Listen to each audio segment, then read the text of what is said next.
こ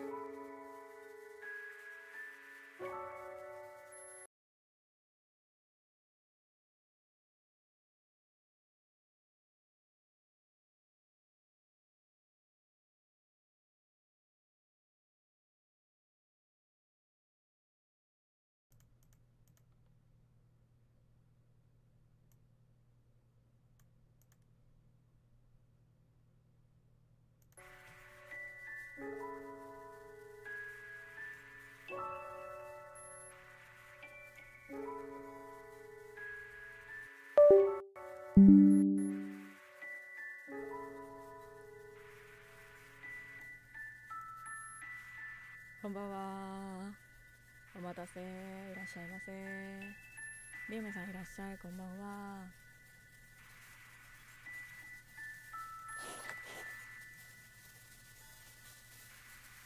よし。音入ってるかな？大丈夫かな？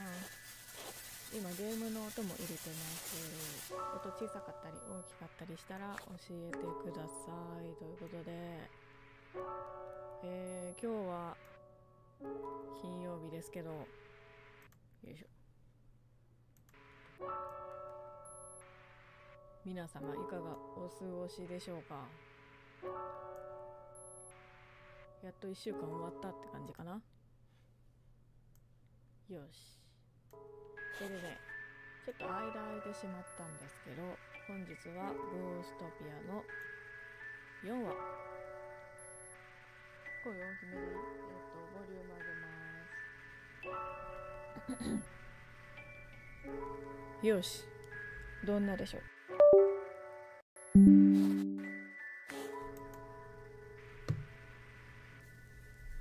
こんなもんでどうでしょうかね。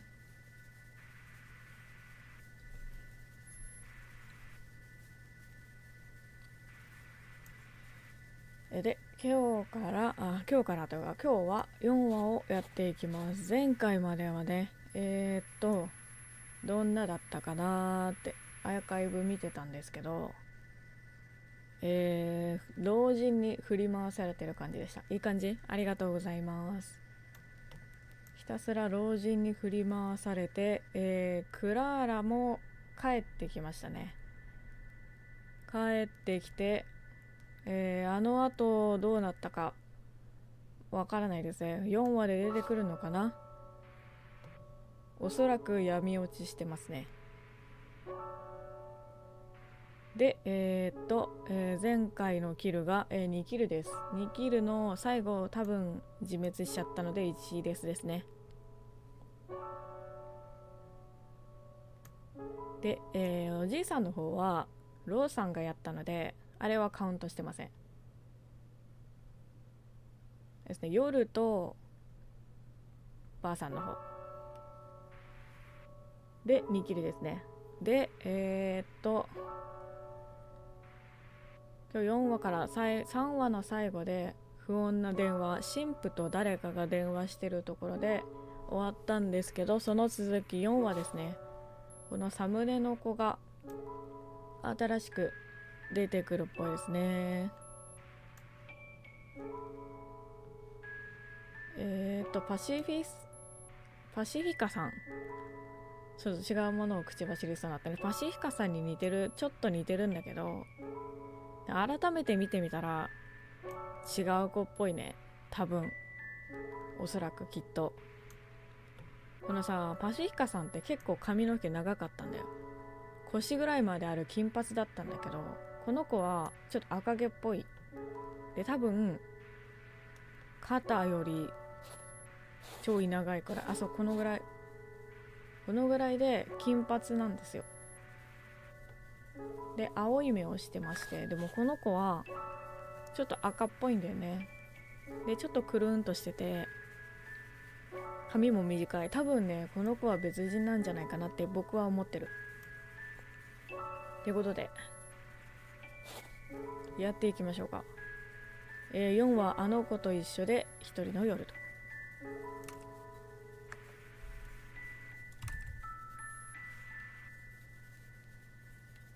動く。これね、今マウスカーソル動かしてる。ちょっと動くね。ここのキャラクターも変わったよね。一番最初はさよこだったんだよ。ちょっとアーニャっぽくなったね。あ、そうそうそう。前回カウンセリング始めたね。自称お医者様とその用心棒の通勤は身軽だ。患者さんというか被害者というかかもから受け取る受信料を入れておくための簡単な箱があればいい。箱は出勤の時はまだ軽い。それをユルさんが持ち、帰りはすっかり重くなったそれを私が持つことになっている。今は私が箱を持っていた。私たちはそれなりに疲れていて、でもそれは別に仕事がきつかったからじゃなくて、とにかく私たちは仕事を終えて、自分たちが暮らすアパートの一室、その玄関のドアの前で足を止めていた。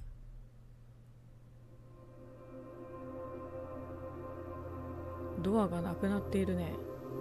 斧か何かで鍵の部分が壊されて、ノブごと取れてしまっている。その無残な姿に私は悲しくなる。ごめんねと謝りたかった。今までドアの気持ちなんて考えたことなかったのにね。夜さんが私の方を向く。声もなく私の目を見ていた。分かってますよと私はうなずく。おお。そして私はドアを思い切り蹴りつけた。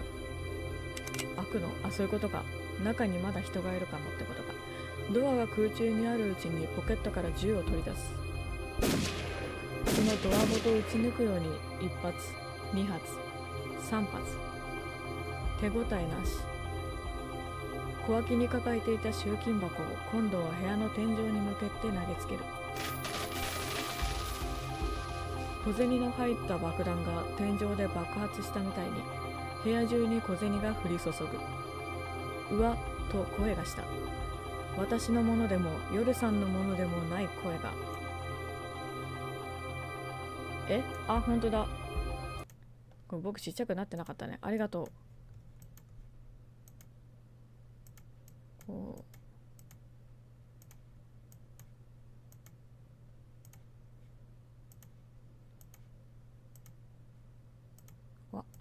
これ何か。これ見えるかな。ごめんね、ずっと僕の顔見せてたね。読めるかな。自分から場所を知らせるなんてね。本当はコインを踏んだりしたら音が鳴って、それで場所がわかるようにしたかったんだけど、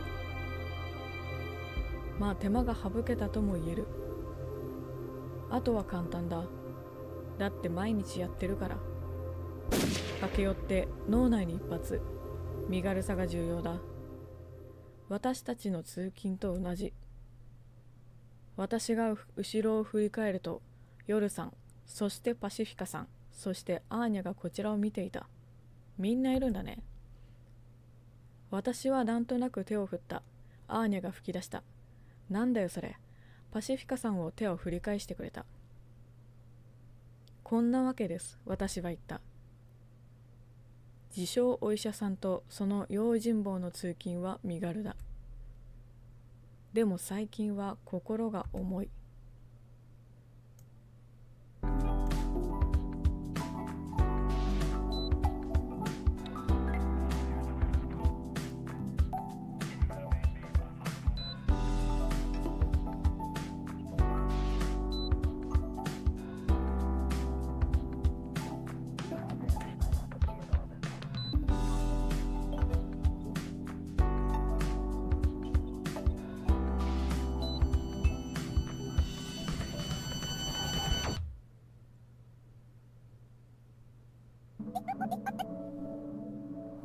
はい、ということで4話始まります。急に不穏な始まり方でしたけどね。ちょっとこれ邪魔だな。よし。しんどいわね。動く。痛みの多い日々という実績をもらいました。途中までは良かったんですけどね。これが初めてではないっぽいね。最近の私たちの悩み。へえ。毎日なんだ。誰かは確認しないのかな。それは仕事帰りに毎日襲ってくる襲撃者たちの存在だった。そうだよね、前回電話してたもんね。絶対神父の差し金だわね。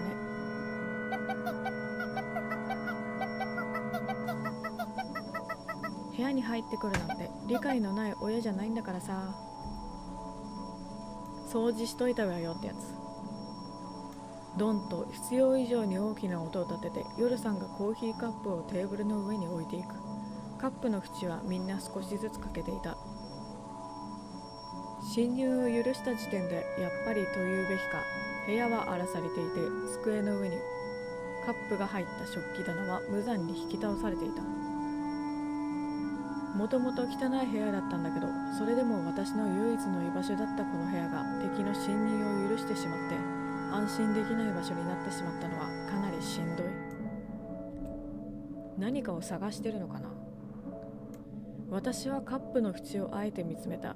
まだ床に転がっている男の死体を目に入れたくなかったから。この場所にはいろんな思い出がある。良い思い出と言い切れるものばかりではないけれど、それでも私にとってはかけがえのないものだ。それが汚されてしまった気がした。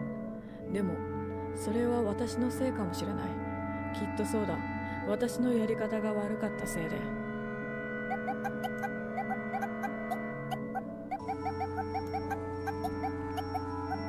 名前までは私も知らないけど、四六時中お菓子ばっか食ってる。どうしようもないゴロつきの一団にいたはずよ。教会の人間じゃないんですか。確かに違うんだね。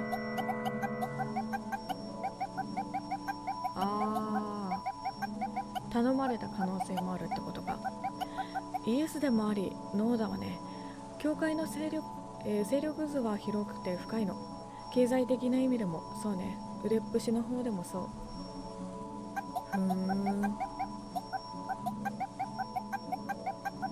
大体の店や組合、ちょっとした趣味のクラブなんかも元をたどれば教会の後ろ盾で運営されていたりするの。末端の人間は出資元が教会だったことすら知らないでしょうね。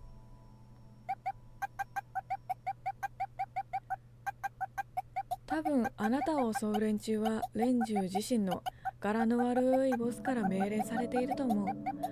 けれどそのボスかそのボスのボスに命令しているのはきっと教会。なるほどね。だからこんなことも平気でやるんですね。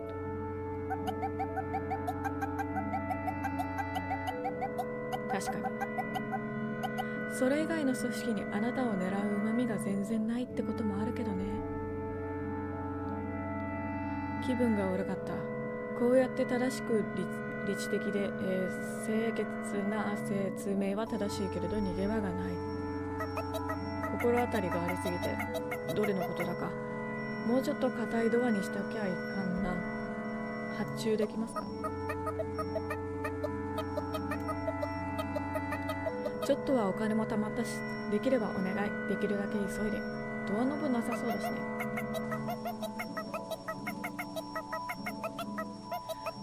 私の一存じゃどうにもならないとこはあるけど、近いうちになんとかする。近いうちに、それっていつ？師匠に話し通さなきゃいけないのかな。それはそう。いや、9999日後じゃないことは確かだな。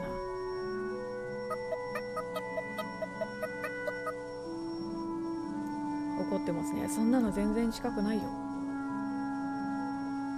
思いのほか大きな声が出て、その声に一番動揺したのはきっと誰よりも私自身だった。違う。別に怒ってるわけじゃないよ。大丈夫。ちょっと疲れているだけで。本当に。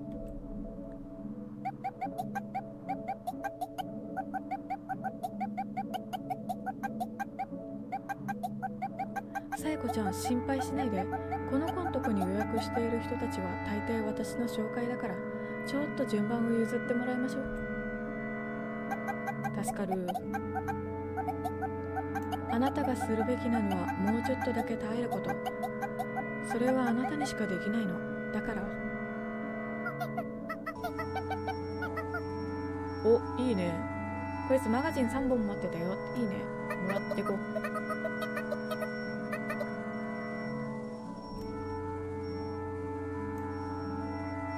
いつの間にか死体をいじってたユラさんが声を上げた。刺客たちは全員男で、何か武器を持たされている。3人いたのかな。死体から武器を回収することでこっちも相応に武装できるし、私たちにみすみす武器を渡しているという事実が襲撃の抑止力として働くことが期待できる。でもそれを今やらなくてもいいじゃないか。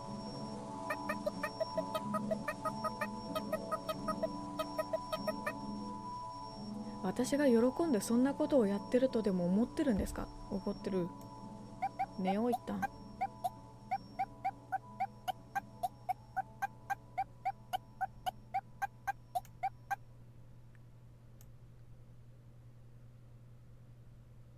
調子いいね。さよこちゃんに空気の読めないクソバカ野郎でごめんなさいは。最初からエンジン飛ばしてくね。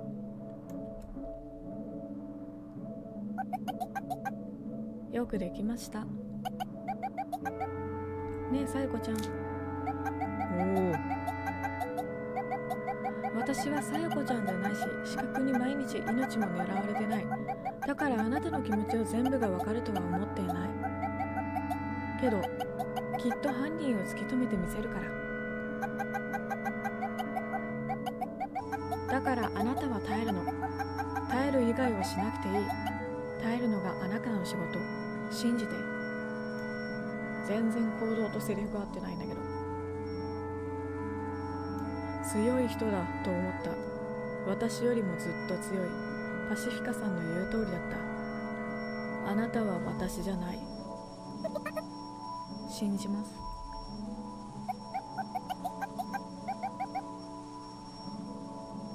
100点満点いただきました。よくできました。100点満点。パシフィカさんは満足したようにヨルさんを解放すると、アーニャを連れ立って帰っていった。何も言わずとも男の死体を2人で持ち上げて、私の目を見てあとは任せてと言わんばかりにうなずいてみせた。2人が去った後、荒れ果ててコインが散乱した部屋を片付けながら私はつぶやいていた。耐えられるといいけど、いつまで。いつもならその日の患者さんのことなんかでしばらくおしゃぶりしてから眠るのだけど、今日の私たちは言葉少なだった。お互いにほんのりわだかまりを残っていて、話すこともやることもないので、私たちは早々に床につく準備をした。さっきはすいませんでした。なんか今日、最近私ちょっと変みたいで。いいね。みんな少しずつ変なんです。って患者さんによく言うんだ最近。そっか、なら安心ですね。あ、グラフィックも紙を下ろしてるね。いいね。そんな会話をして電気を消した。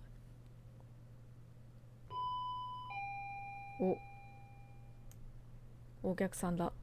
チャイムの音がして私は目を覚ました。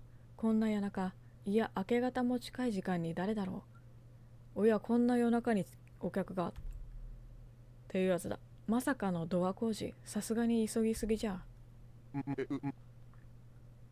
郵便なんて来たことあった？ヨロさんに出てほしいなと一瞬だけ思ったけど、ヨロさんは私の足に自分の足を絡ませたまま起きる気配をみじんも感じさせない様子でいびきをかいている。イルスしよう。はだけると言っても、これははだけるってレベルじゃないぞというほどにボタンが外れまくったヨルさんのパジャマの前に目をやりつつ、私もすっかり順応したものだなと忍び笑いをする。明日はいつも通りに夜さんとお話しして一緒に仕事に行ける。私はスリッパを履いてベッドから降りた。ダクトテープでずさんに仮止めされているドアには隙間が空いていた。その上、室内は暗く、廊下は明るい。覗き穴を使うまでもなく、外に立つ人物の足が見えた。見覚えのあるブーツ。先ほどの襲撃者とは違う、前に来た別の襲撃者が履いていたもの。どうやら荷物はかなり厄介なようだぞ。襲撃者からもたらされた重機は私たちのベッドの下に手当たり次第放り込んでいる。適当に手を突っ込めば必要なものは出てきた。夜さんが起きるだろうかと一瞬だけ考える。まあいいか。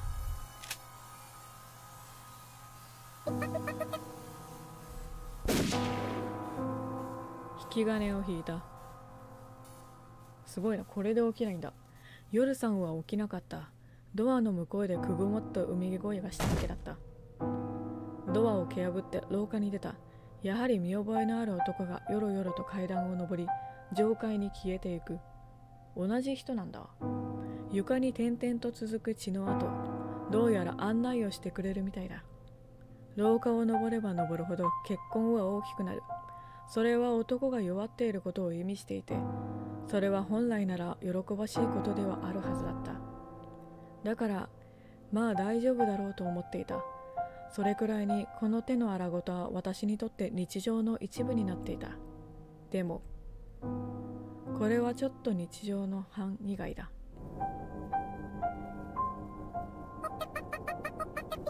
サムネの子だ。それはあなたのためにならない。私の警告にも男は無反応で、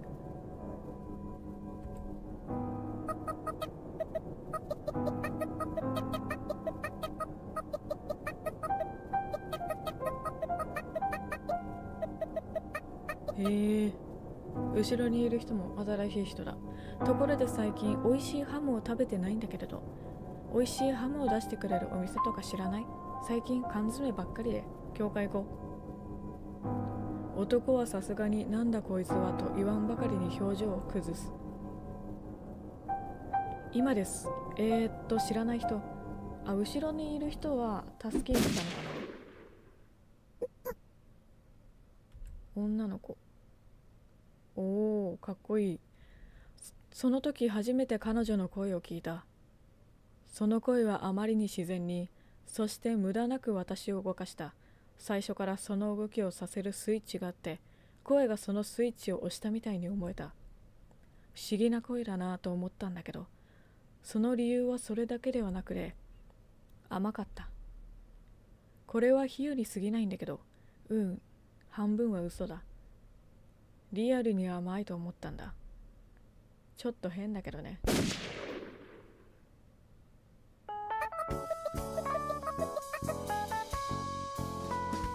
別に本当にお構いなく。目の前に紅茶が置かれる。柔らかな湯気が立ち上るのをぼんやりと眺めていた。この人は紅茶派だ。もちろんそのカップの縁は欠けていない。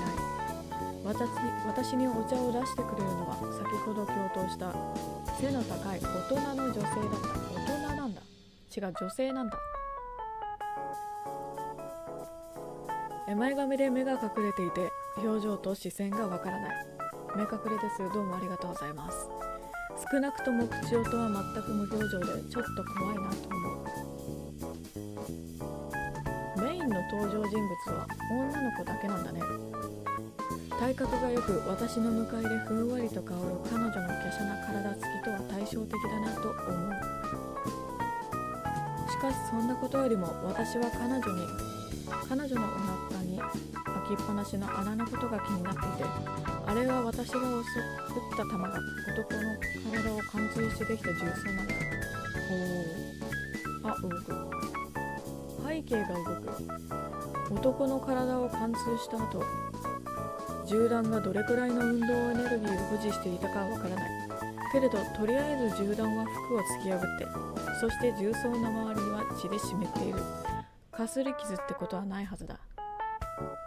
それなのに彼女は平然としていた。いや、平然としているのは彼女だけではないな。おお、召し上がれ。同じく平然としているこちらの彼女の座る椅子。それはどうやらちょっとばかしハイテクな車椅子らしい。きっと足が良くないのだと私は思った。車椅子なんだ。すごいな。どうやって動くんだろう。へえ。タイヤと思われる部分はふわふわの絨毯の上でもスイスイ動いていた。高級品なのかなと思った。高そう。超電力がどうとか反動力がどうとかそういう技術はもうありふれていたものなんだったっけ。あった気がする。そう。でも確かとても高価だったよな。足が不自由でない方の彼女は私たちから前少し離れた場所の椅子に座るとおもむろに服をまくってお腹の重曹をあらわにした。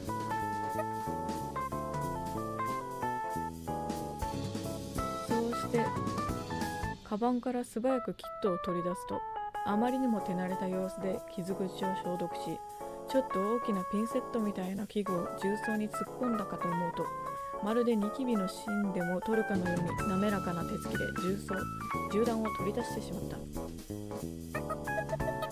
の人もお金持ちっぽい。大丈夫ですか？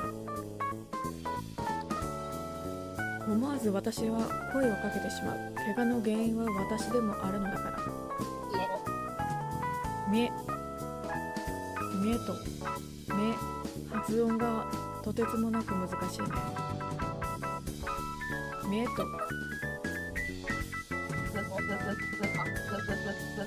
私の名前。傷は大丈夫。訓練を受けてるから。訓練。へえ。メトさんの声、言いづらい。メトさんの声は見た目よりずっと優しい声で、私は少し嬉しくなる。手に持っているピンセットの先端で光る銃刀を、ぬらぬらと赤く輝いていなければもっと良かったのだけど。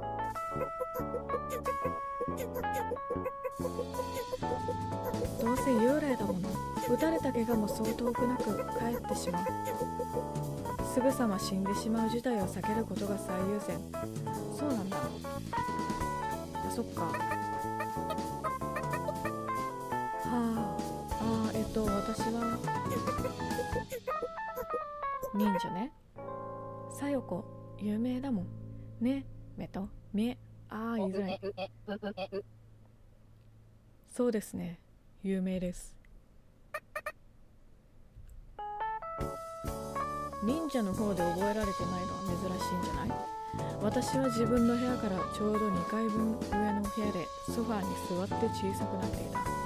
夜さんは私が通されたリビングはもうそれだけで私の部屋すべてより広かった。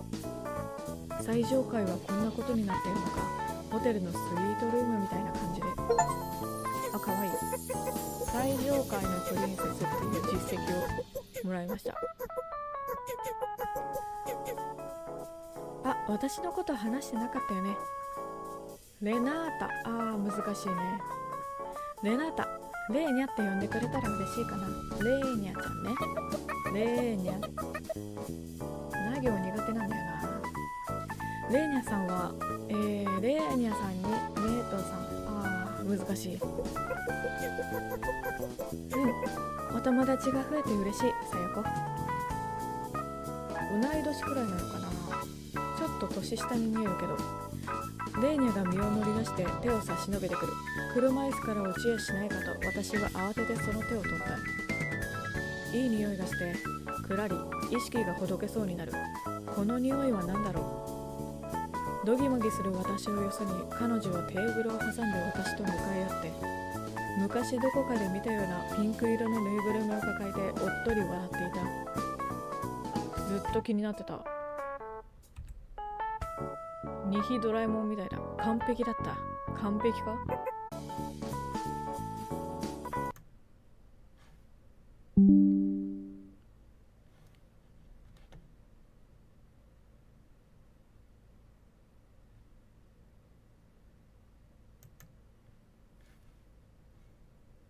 失礼。 OBS が切れました。多分戻ってこれたかな。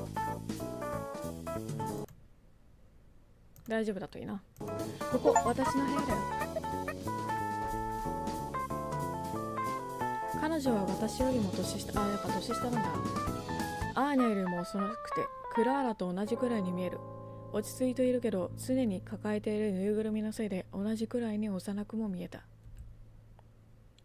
だから敬語は使わない方が自然かな。年上に敬語使うのって逆に窮屈で変な感じだし、年下ね。でもそういうプライドって邪魔なものだよねなんて考えた末、結局変な返事になった。レーニャちゃんね。キッチンは別の部屋にあってね。うん。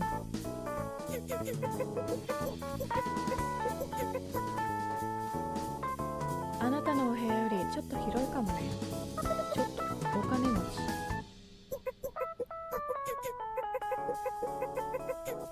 へえ。いろいろ作ってるから、このお皿の上のものとか、お皿の上のもの。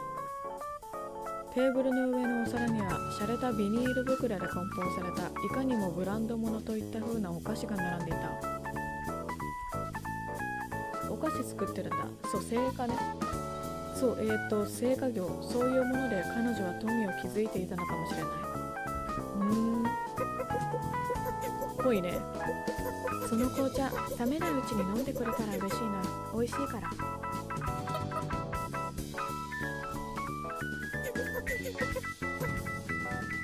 なんでわかるのって？よく見てたから。さよこ、まつげが長くて綺麗ね。ドキリ、心臓が高鳴った。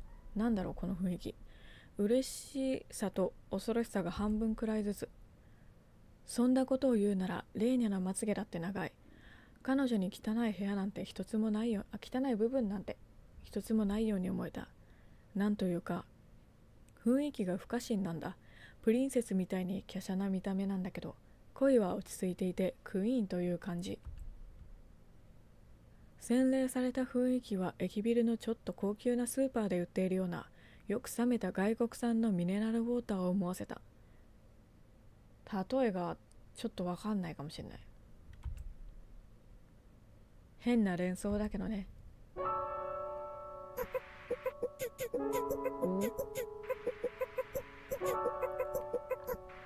でも髪の毛はあんまり良くないわ。お風呂の時ちゃんとトリートメントしてる？してない。お風呂入ってないもん。トリートメント、なんだか遠い響きだった。私にとってお風呂というのはパシフィカさんやアーニャに言われて入るものになっていたから。でも言われて入らない夜さんよりはマシだよね。入ってないんだ。私が使ってるの分けてあげる。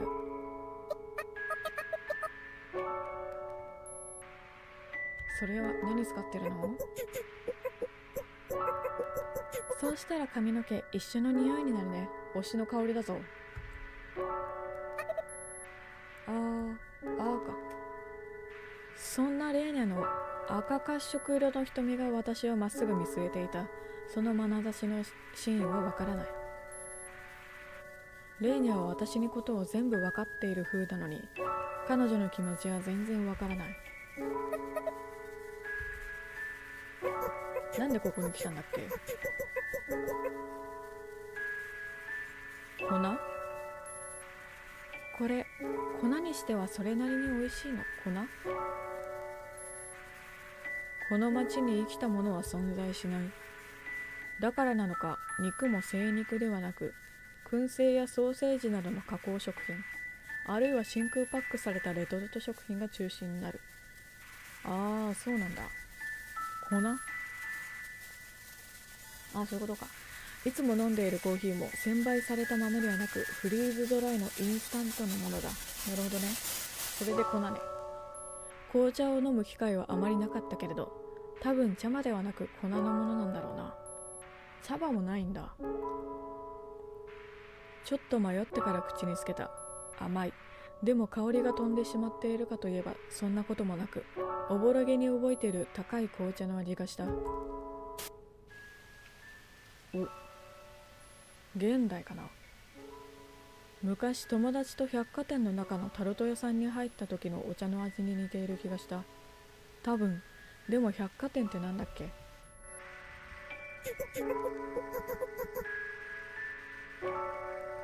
ありがとう、助けてくれて。もともと私のせいみたいなものだし。なんであそこにいたんだろう。ねえ、友達になってくれる？いいよ。変なこと言ってるかも。でもね、あの時のさよこ、とってもかっこよくて素敵だった。そんなことお友達になれる資格がもし私にあるんだったらね、あなたのお友達にして。どこだかわからない町で忍者の真似事をしていると、いいことってあるもんだなと思った。なんというか、この経験は私にとって特別だった。あのね、私とっても嬉しい。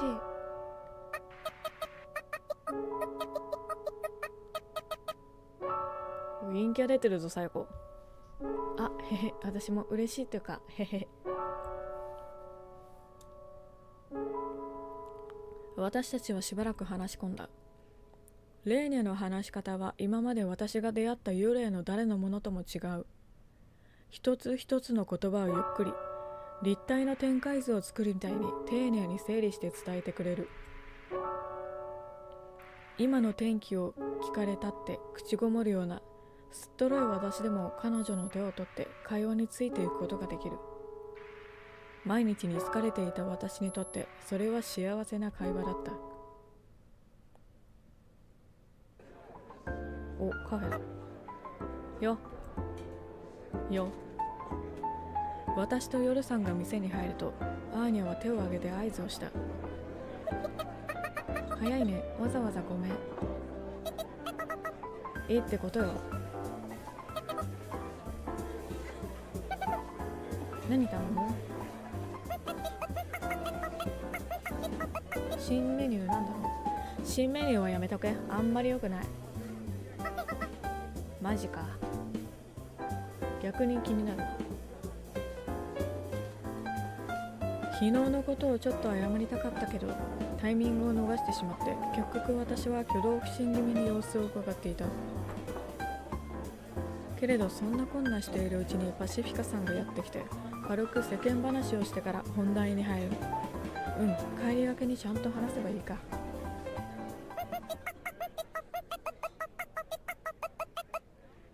今日皆さんにお見せするのはこちらのブツです。どちらのブツ？アーニャが机の上にビニールのパケを放る。うわ。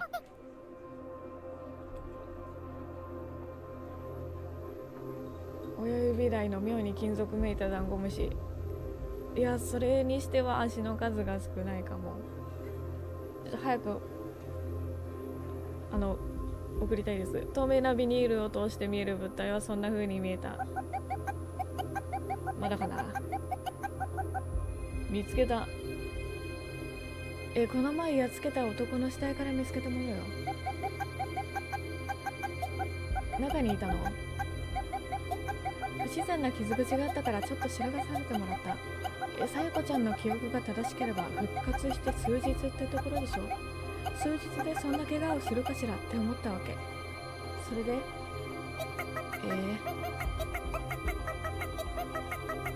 ビンゴだよ。最初はインプラントとかビーコンとかそういうもんかと思ったんだ。でも鉄砲玉にそんな金かけるかと思って調べてみたわけよ。まだかな。パシフィカさんの後をアーニャが引き取る。きっとここから先はパシフィカさんを知らないところだろう。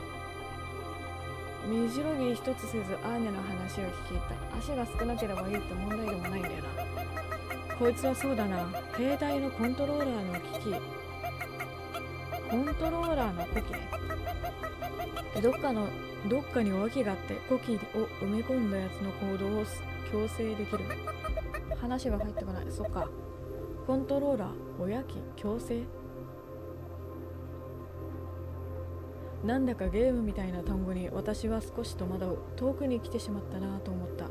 場所もそうだけど、それ以外の意味でもね。前の私もそんな風に思って、やっぱり帰りたくなって、外の世界を目指そうとしたんだろうか。最初は敵前逃亡を防ごうとしたんかなと思ったけど、それはおかしい。言うことを聞かせるだけならもっといい手がいくらでもあるよ。特別なご褒美とかさ、お菓子をたくさん入れるとか王道だよな。まあそれはそう。結局分からずじまい。まさか偉大なる指導者アーニャ様を舐めてもらっちゃ困るな。ちゃんと調べたよ。そもそもこれは大戦末期に明らかに兵隊の軽率が取れなくなってきて、かつ敵からの引き抜き被害がバカにならないのを何とかしようとしたんだ。式がないのをテクノロジーで解決しようとしたわけね。なるほど。そんな感じ。こいつらに命令を送るおやきがどこかにある。おやきから命令できるのはしろとするなだそうです。へえ。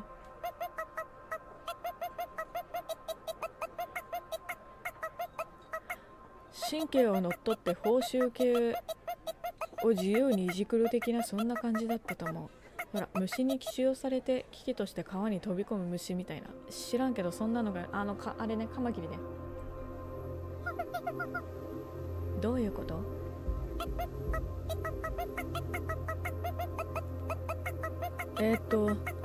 しろと言われたことは絶対にする。するなと言われたことは絶対にしない。ルール付けをするんだ。あらかじめ設定しておいてってことね。途中のいろいろは兵士が自分で頭で考えるから、脳みそを機械に取り替えるコストはかからないし、ロボットと違って目的を理解しているから、部分的な命令違反をしてトータルで命令を守る的なこともできる。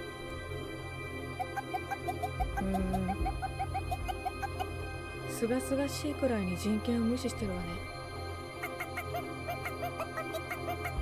まあな、国が滅ぶより良かったんだろうけど。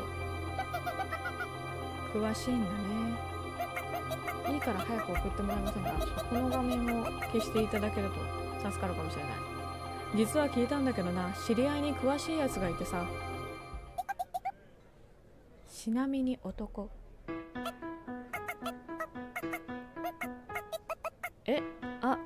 まあ悪かったりするか。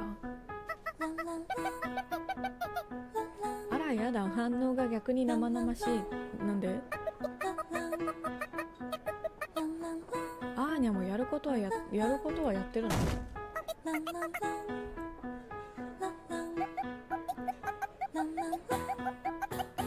結局こいつらは何をしろと言われて何をするなと言われていたのかしら。結局それはわからないのよね。おやきがないとわからないのかな。設定みたいなのは古希から見れないのかな。自分たちのボスを喋るなとか。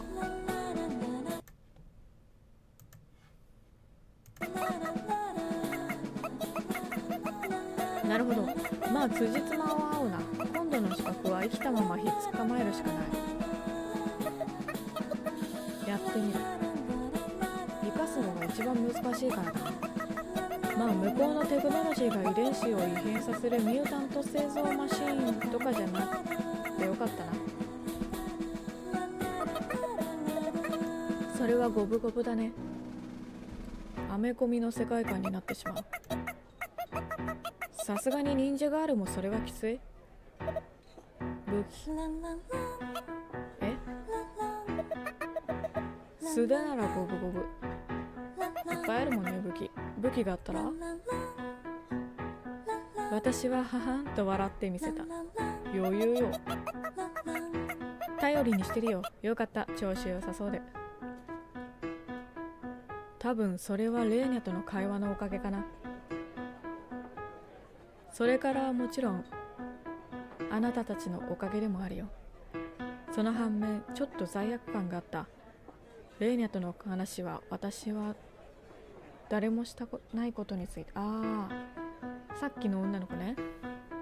じゃあすればいいんだけど、だって2人がここまで頑張ってくれているのに、新しく友達作ってお茶飲んできましたなんてちょっとずうずうしいんじゃないかと、2人の信頼を失いたくなかったのだ。友達はなんぼいてもええですからね。君、昨日はごめん。お、謝った。もう忘れたよ、気にすんな。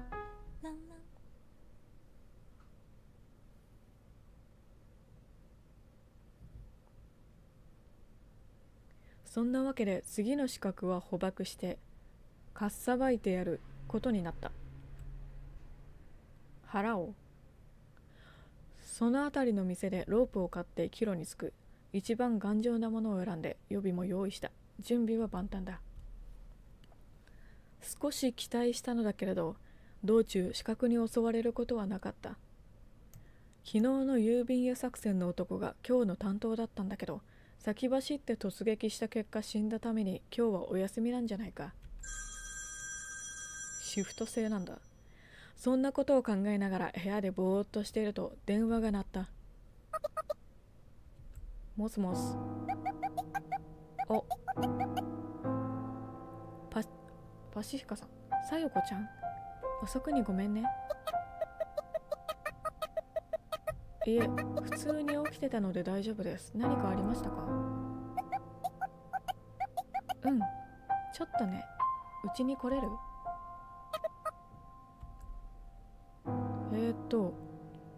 夜さんに目をやると何かの本を読んだままうたた寝をしていた。彼女を起こすのは一苦労だ。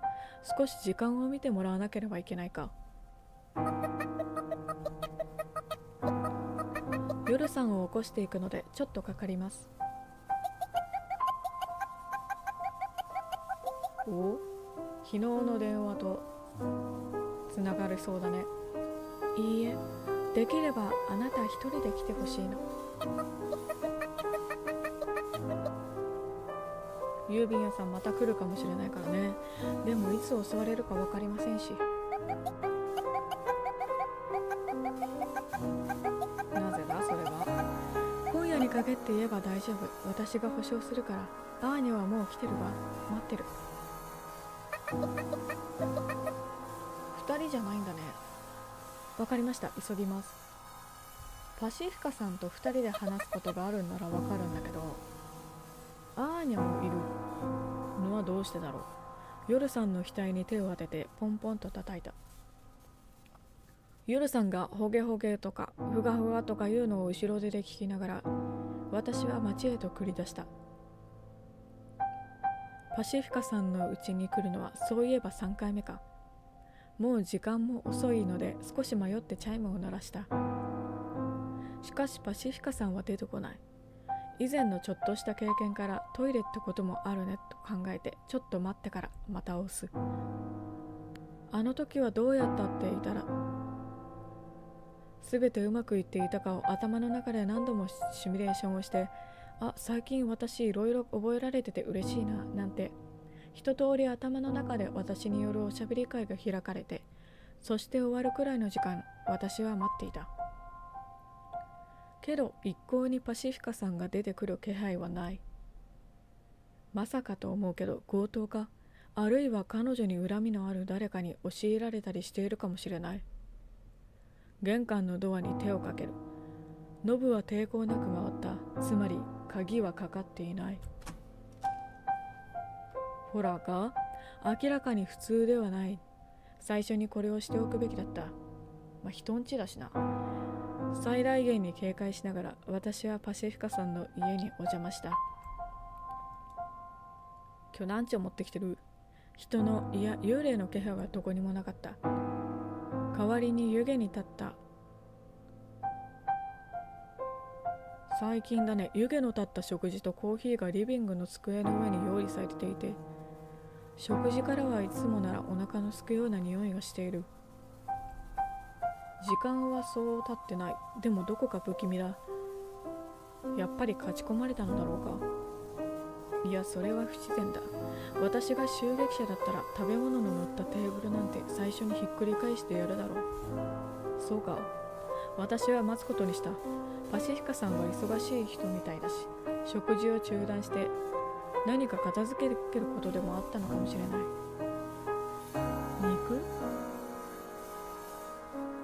肉、人参、ピーマン。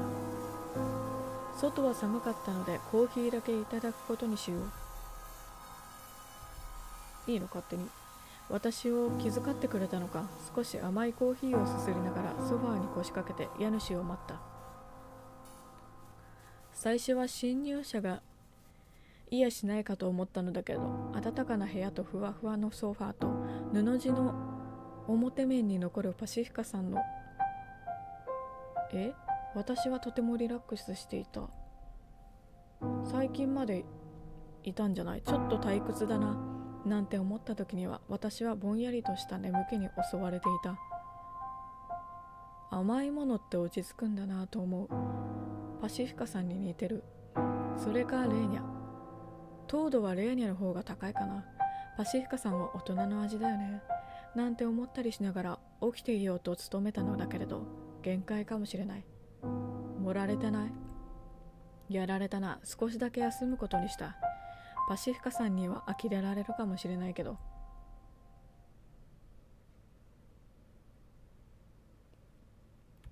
ちょっと暑い。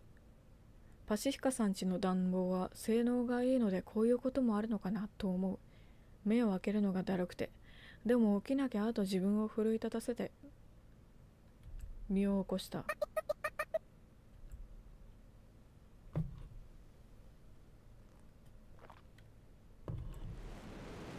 わあ、開けなければよかったと思った。あるいは夢だと思いたかった。決めつけてもう一回寝るという手もある。リビングは火の海になっていた。焼けていないのは私くらい。でも仲間入りするのはどうやら簡単なようだ。少しだけどガソリンと思われる匂いもする。なぜ今まで気づかなかったのだろう。木と布とプラスチックの燃える匂いで辺りはむせ返るほどだというのに。放火ってやつじゃないか。どうして？いや、それより逃げなきゃ。危機感が頭の中にいっぱいにして、だから私は速やかに立ち上がったはずだった。やられたな。立つことはできる。でもしっかりと立てない。足で踏ん張っても上半身がついてこない。踏ん張ろうという意志が体の末端に行き渡る前に散っていく。イライラした。でもその気持ちも散っていく。ポカーンとクリアにされていく。1から16まで考える頃には8くらいまでもう消えた感じ。じんわりと汗もかいていて、服の中には不快な湿気が充満していた。その不快も今は集中力の支柱として利用しなければならない。私は千鳥足でテーブルに歩み寄ると、その縁に手をかけて考えた。多分煙を吸ったせいだ。残念ながら私は走って逃げ出すことはできないだろう。あまりに視線を巡らせる。窓。玄関まで歩く間に私は意識を失うだろうという確信があった。ガラスに手をついた。全力を込めてそれを叩き割る。外気が頬に触れる。あと少し。踏ん張れ。上半身を窓から外に。何回だっけ？顔面から地面に突撃して、それでやっと私は脱出に成功したことを理解する。雪を踏みしめる複数の足音ね。周りに人がぞろぞろ集まってくる気配に、まだ問題は解決していないのだと私は思い出す。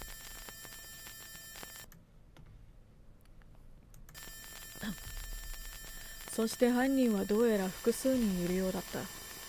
やれる？私は私に聞いた。やれないと思う。そこをなんとかならない。ならないと思うな。敵はどれくらい？男が3人か寄ってたかって女の子をいじめてどうしたいんだろう。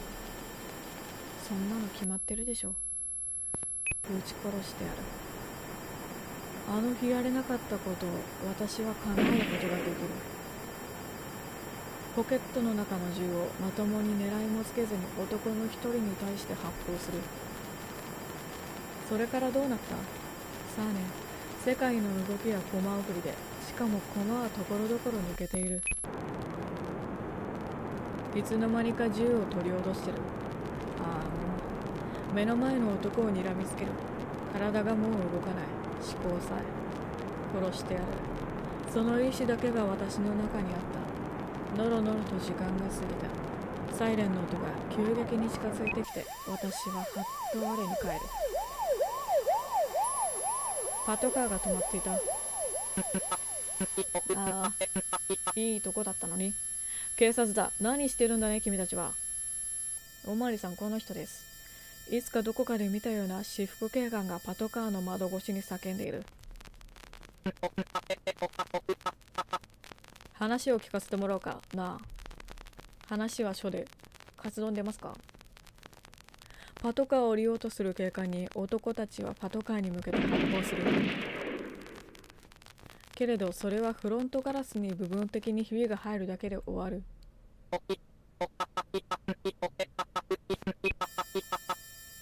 先般だな。おい、おまわりさんにそれはまずいんじゃないか？まずいな。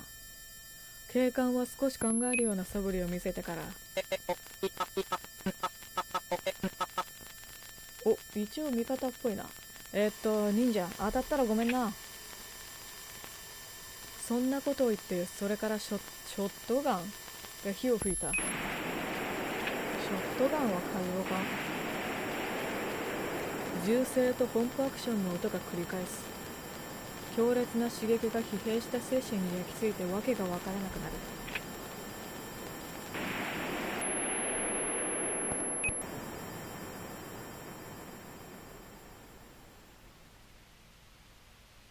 気がつけば後ろには私と警官が残されていた。バイオハザードの世界かな。男たちは逃げたんだ。警官はそう言ってから続けた。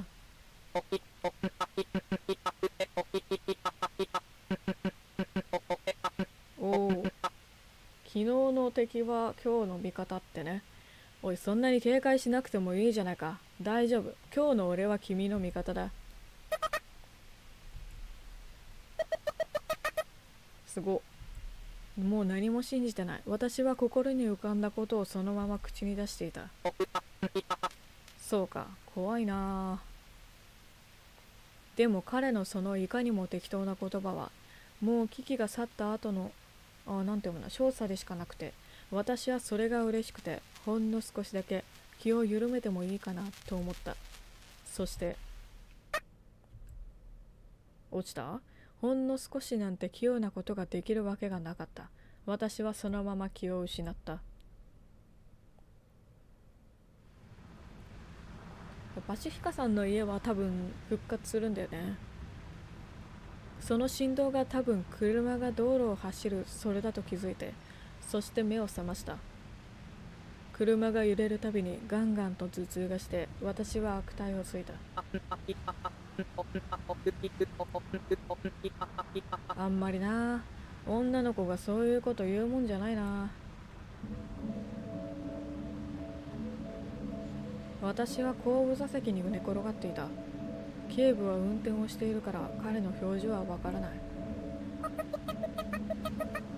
どうして助けたんですか？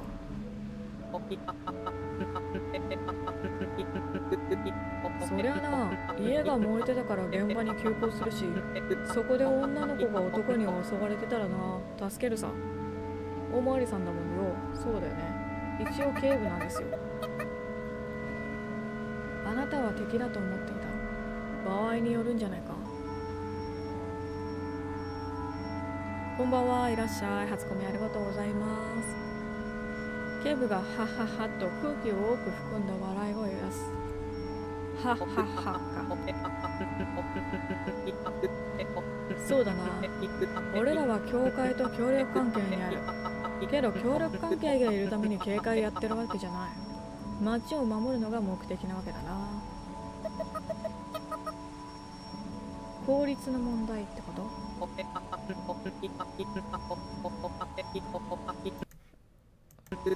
俺らは町を守りたいんだよ。そのためにどこかに属する必要があるとしたら町を守るためさ。なるほどね。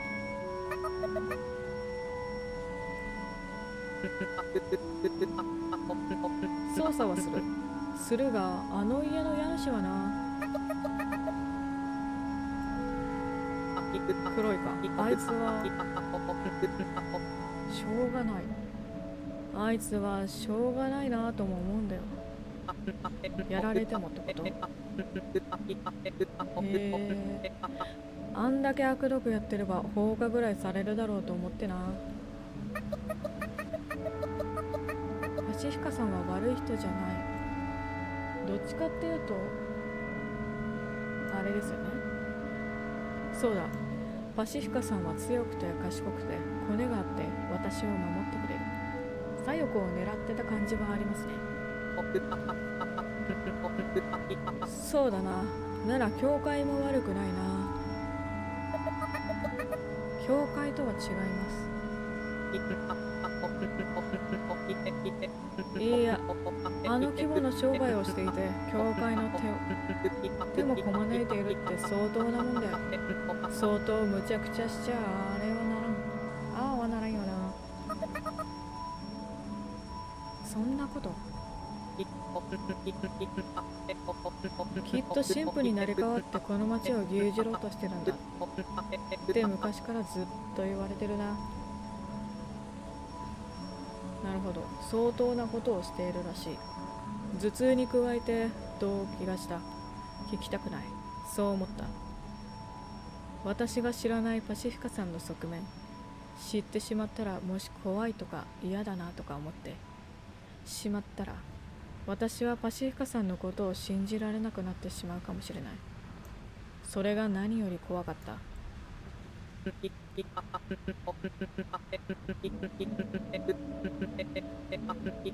現に今は最強の用心棒まで味方に抱き込んでる。本気でてっぺん取りに来たってみんな噂してる。そんな風に見えていたのだ、私とパシフィカさんの関係は。そんなの嘘だ。私たちは大切な友達同士なんだ。私を連れ出してくれたのはパシフィカさんじゃないか。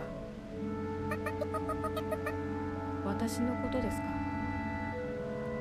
警部は黙ってうなずく。まず、なぜパシフィカさんが私を部屋から連れ出した？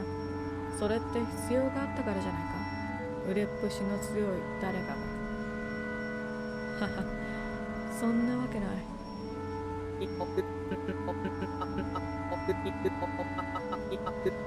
手紙。今日、手紙を運んだんだ。こういうことはたまにある。重要な手紙の時にそこそこ信頼されてるんだろうな。警部だからかな。それが何か。教会からやっこさんへの手紙だったんだ。おお、手紙ね。いつの間にか歯を食いしばっている。手も強く握り込みすぎて手のひらに爪が食い込んでいたい。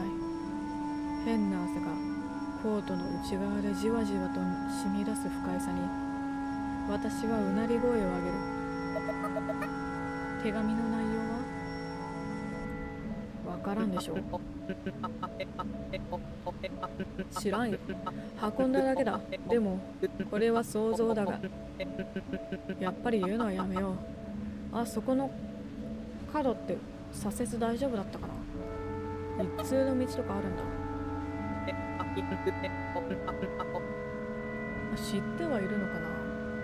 絶対怒るぜお前さんはよ。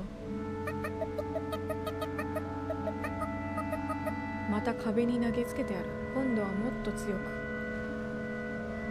私は全身全霊をかけて凄んでみせた。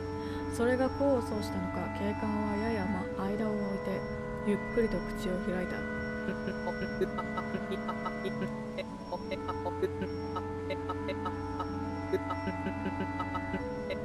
手を組むなら今しかないって俺はそう思っただけだ。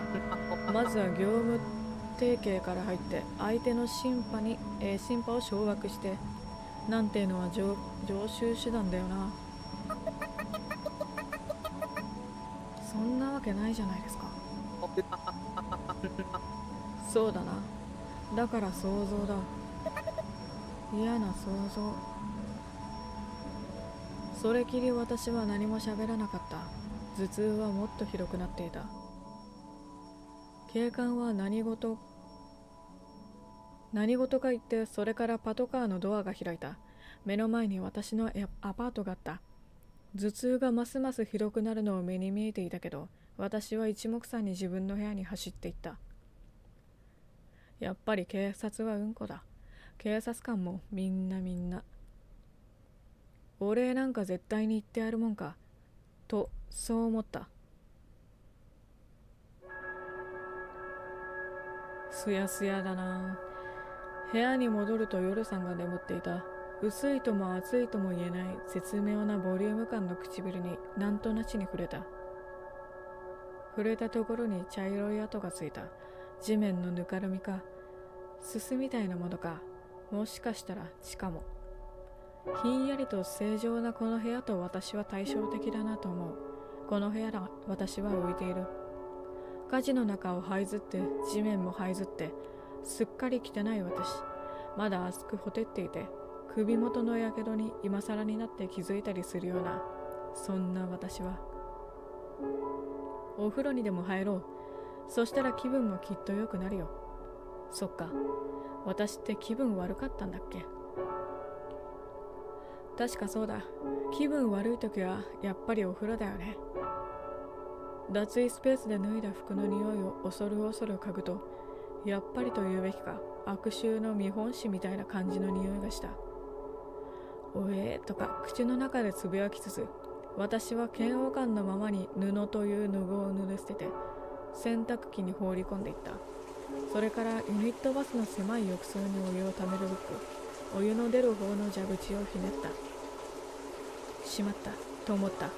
服は洗濯機の中で早くも水にまみれ始めており、バスルームの寒さに震えながら自分の愚かさを後悔する間抜けが一人出来上がった。それならいっそ入ってしまえという気もしないではないけれど、お湯の入りきれないお昼に入るのはなんだか気持ち悪い。ちょっとさすがに寒すぎるな。いや待て、バスタオルがあるじゃないかと思って背後の棚に目をやろうとした瞬間、浴室のドアが開く。寝巻き姿の夜さんがおやっという目でこちらを見ていた。私は棚の上のバスタオルをひっつかんで見苦しいものを隠す。ルームシェアの相手とはいえ、同じベッドで寝ているとはいえ線引きはある。それにだって相手は夜さんだった。いろいろ思うところがないわけです。もさよこさんもお風呂珍しいね。まあたまには。なんか寝てたら口の中から土の匂いがしてさ、そういえば最近歯って磨いてなかったからさ、さすがにやばいのかなと思って。歯磨きって大事なんだね。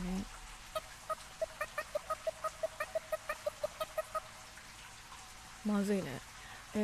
磨かないと口の中が腐るらしいですよ。へえ、怖いね。雑な会話、こういうのってちょっと好きだ。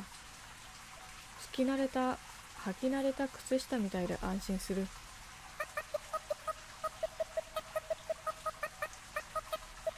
私もちょっと汚れることがあったので、体にきれいにしないとなって、お風呂から出たらちょっと話したいことが。びっくりしたけど、これはある意味でチャンスなのかもしれないと思い直した。もうすぐ夜明けが近い。それは強制就寝の時間。幽霊たちは夜明けの後は意識を保てないようになっている。これから夜さんにしなければならない話は私にとってもかなり辛いものだ。話したとしてもその後にどんなフォローをしたらいいか私はわからない。だから夜明けという強制的な幕切れはちょっとずるいけれど、私にとっては心強いものになる。だからその勇気をお風呂の中で温めないとな、と思った矢先、ヨロさんはあっけらかんと言った。いいよ、ここで。さゆこさんはお風呂に入りながら話せばいいと思う。あ、お湯溜まってるよ。ごゆっくり。パジャマになってる。いいね、グラフィックが細かい。夜さんに促されるまま、私はこじんまりとしたバスタブになみなみに注がれたお湯の中へドブンという音を立てて身を沈めた。と一瞬考え込んで仕切りのカーテンを閉めた。一応私はプライバシーは保たれる。顔のすぐ下から立ち上ってくる湯気の匂い。遠い国のどことも知れない町でもこれだけは一緒。幽霊とかいう意味のわからないものになってもね。引かれたカーテンの向こう側では夜さんが歯を磨くシャコシャコという音がし始める。ふうと長い息を吐き出した。夜さん、聞こえます？夜さんがとうめいた。聞こえているという意味だろう。さっきパシフィカさんから電話があって、大事な話があるからって家に来てくれって。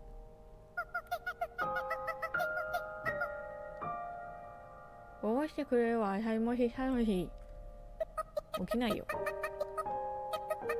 起こしてくれれば私もですか？私もそう思ったけど、私だけでいいって言われたんです。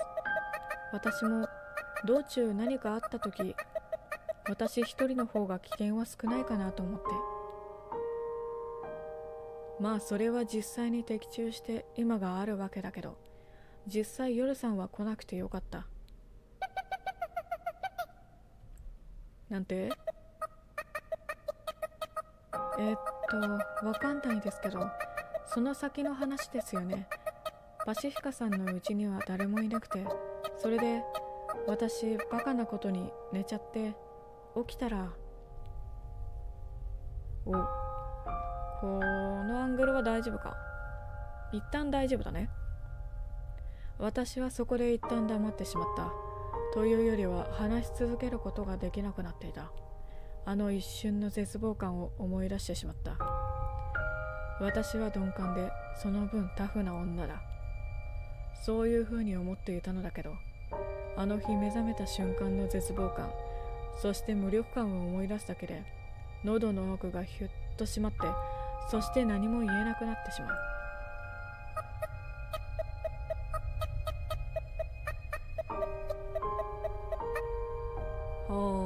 もう全部燃えてて、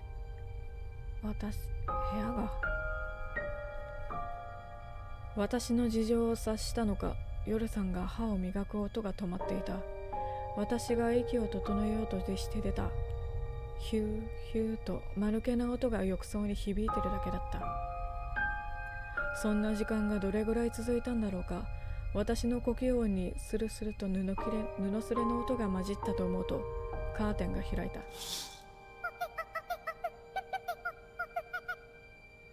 お邪魔します。場所ちょっと詰めて。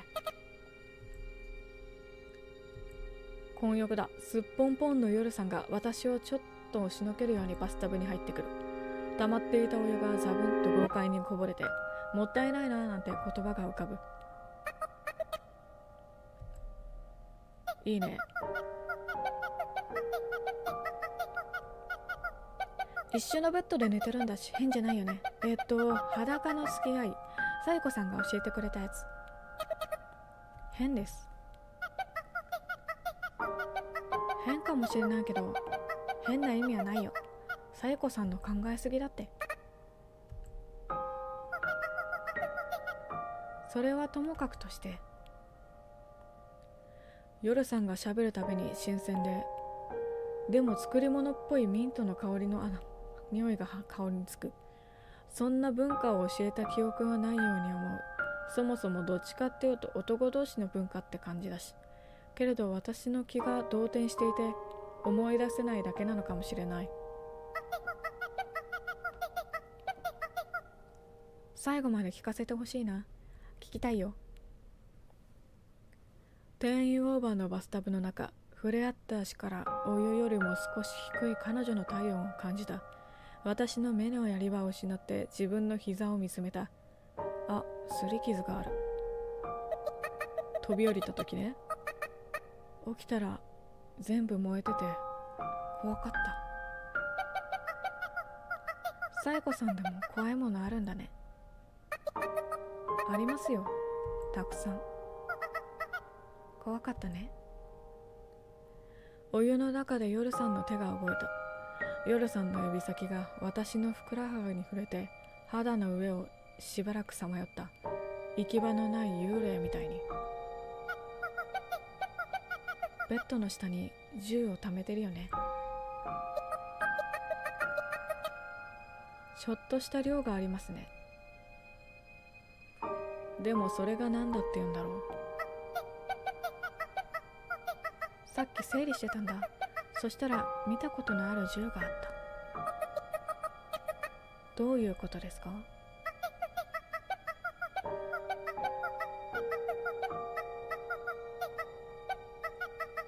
ああ、パシフィカさんがこの前もうなんとかってやつを撃ったあの大きな銃、あれがあった。あの銃のことは覚えていた。パシフィカさんのうちに突然押し入ってきたモートからパシフィカさんはあの銃をせしめたのだ。確か危ないからとかで勝手に消えちゃうまで金庫にしまっておくわって言ってたやつですよね。指先が冷たい。お湯はこんなにも温かいのに。珍しい形の銃だったけど他人の空にかも。きっとそうですよ。工業製品ですし。どうしてパシフィカさんはあの銃をあのゴロつきどもにくれてやったんだろうって考えたらちょっと怖くて言えなかった。お金に困ってたとかですかね。そうだといいな。じゃあサエコさんの番。え？嫌だったら話さないでもいい。でも話したらちょっと楽になるかなって。専門家の意見で。無面だけどね。もう何ですかそれ。私は大丈夫ですけど、話すの下手であれかもだったらすみません。私はぽつりぽつりとその後のことについて話した。警部に偶然助けられたことやその後のちょっと嫌な話も。これがお風呂の中でなければきっと私はいろんな隠し事をしたり、男の数を3倍くらいに水増しして伝えてカッコつけてみたりしたかもしれない。あ、動く。もっと言うなら警部から聞いた話は絶対にしなかったはずだ。でも暖かいお風呂の中で夜さんと素肌を触れ合わせた私はとても緩み切っていてとても裸だったのだ。心がね。そっか、大変だったんだね。怖かったです。ちょっとだけですけど。まだ怖い？ちょっと。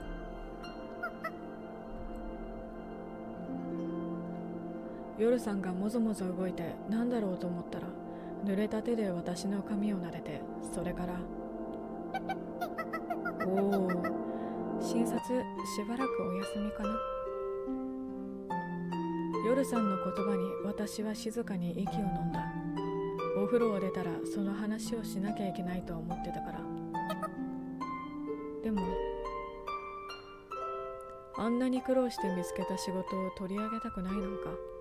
それに夜さんが心から今の仕事を楽しんでいることは鈍い私でも待ちようがないくらい明らかだ。でも次にいなくなるのは彼女かもしれないのだ。彼女の楽しみを奪って彼女から憎まれて、そして彼女を守れるならそれでいいと思っていた。ごめんね。謝ることないですよ。仕事を辞めろって言わないで済んだ。そんなことを言って嫌われないで済んだ。そのことをとても安心して、私はまた一段と脱力する。さやこさん、眠いね。もうお休みの時間かな。夜さんの目を見るとトロンとしていて、いかにも眠そうだ。きっと私もそうなんだろうな。そっか。もうこの小さなバスルームの外は朝になろうとしているんだ。幽霊は夜の世界のもので、日の光あふれる世界では目覚めていることすら許されない。だから私たちはどうしても眠くなっていずれ寝てしまう。たまにはこんなのもいっか。風呂で寝落ちは気をつけてな。死ぬぞ。風呂から出ようとする力すら私たちには残されていなかったから、意識とは無関係に意識がトロトロに溶け出していく感覚を持て余しながら、私たちは一つの浴槽の中でまどろんだ。湯船ね。何かに似ていると思ったら、そうか、これは心中に似てるんだ。死が二人の境界を溶かして混ぜこぜにして、一つのドロドロになって端っこの方から消えていく。その感触はそこそこに幸福だった。少なくとも一人で孤独に朽ちゆくよりは、私の半身たる彼女を私は守らないといけないな、なんてことを思ったんだっけ。その後すぐ朝が来たんだと思う。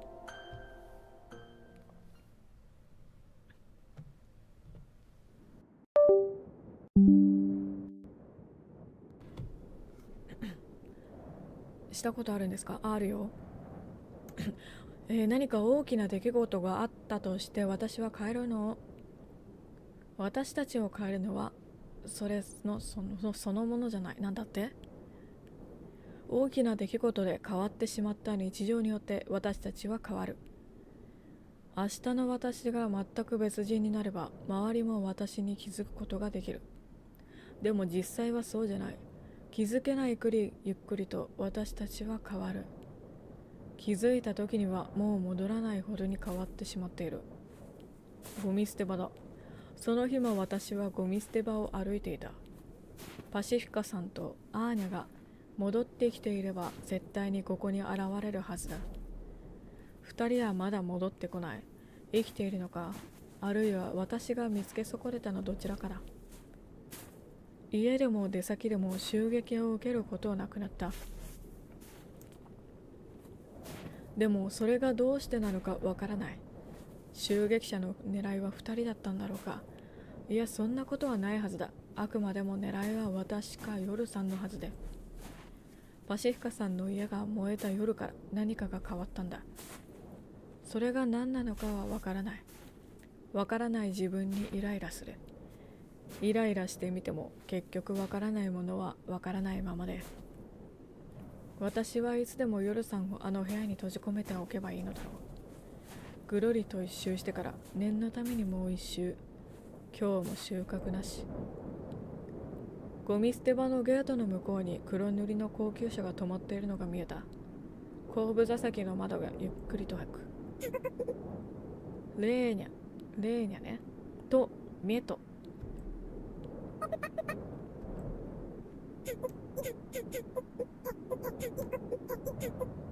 寒いわ。早く乗ってくれないと凍えちゃう。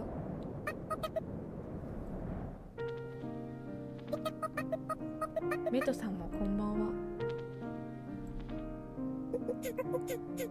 今日はどうだったの？私は首を横に振った。そう。ルームメイトとは？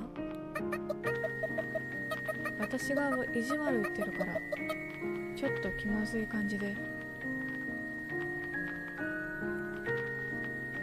私はこうして自由に出歩いているのに、夜さんは私のために仕事もできずにいる。私と違って身を守る手段がないから一人で出歩くことさえできないでいる。お金だってまだ大丈夫だけど減る一方だ。いろんな歪みがそこにあった。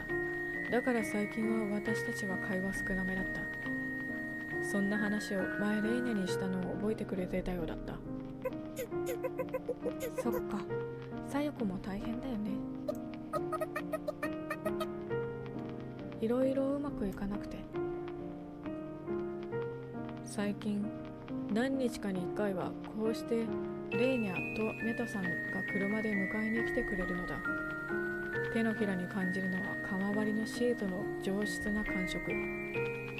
そうだ、革製品は死んだものの最たるものだ。なるほどね。メタさんもいつも運転させちゃってごめんなさい。なら次は頼みましたよ。次。冗談。あなたの冗談つまらないから言わない方がいい。辛辣だなあ。動く。レーニャがべしゃりと言った。パシフィカさんがアーニャを叱りつける時のような愛情のある罵倒とは違う。ゾッとするほどに冷たい声。すいませんでした。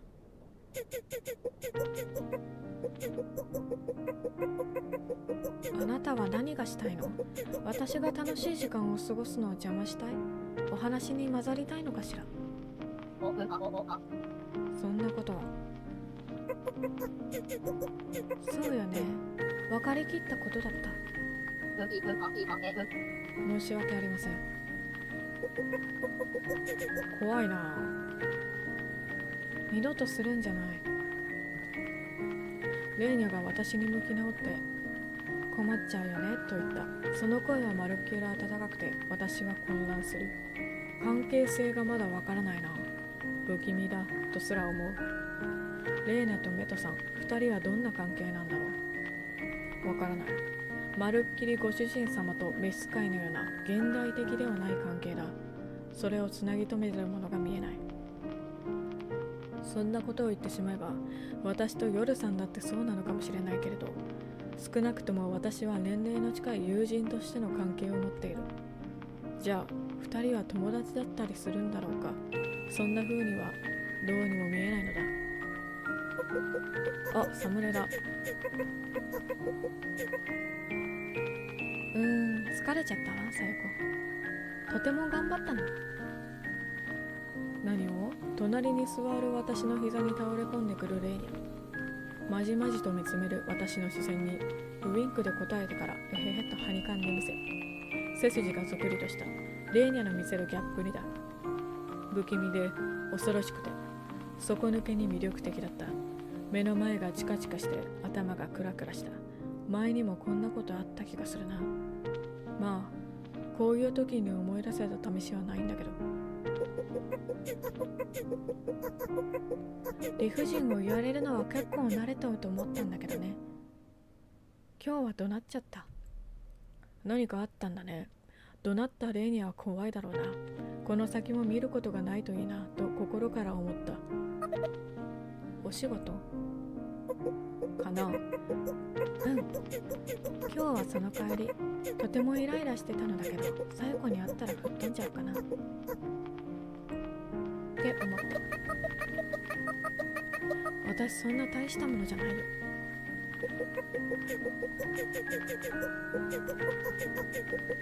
自分の価値は自分にはわからない。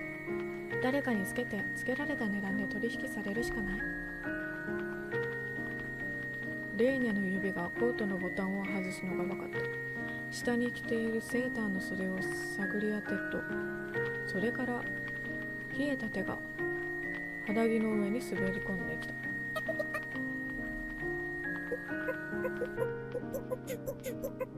私もっと強く大きくなりたいの。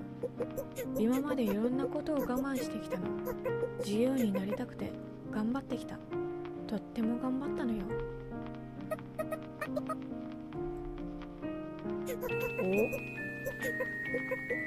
お？やめてほしい？嫌よ。誰の言うことも聞きたくないの。小悪魔的だね、この子はちょっと。レーニャの手を肌着すら溶けてしまって私の脇腹をなぞってきた。その冷たさに私は身震いする。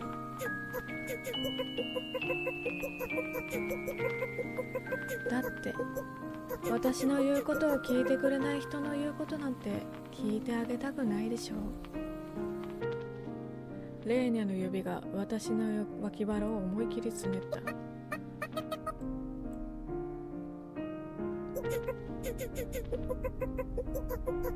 怖いな。いやよ、あなたが言うことを聞いてくれたら話す。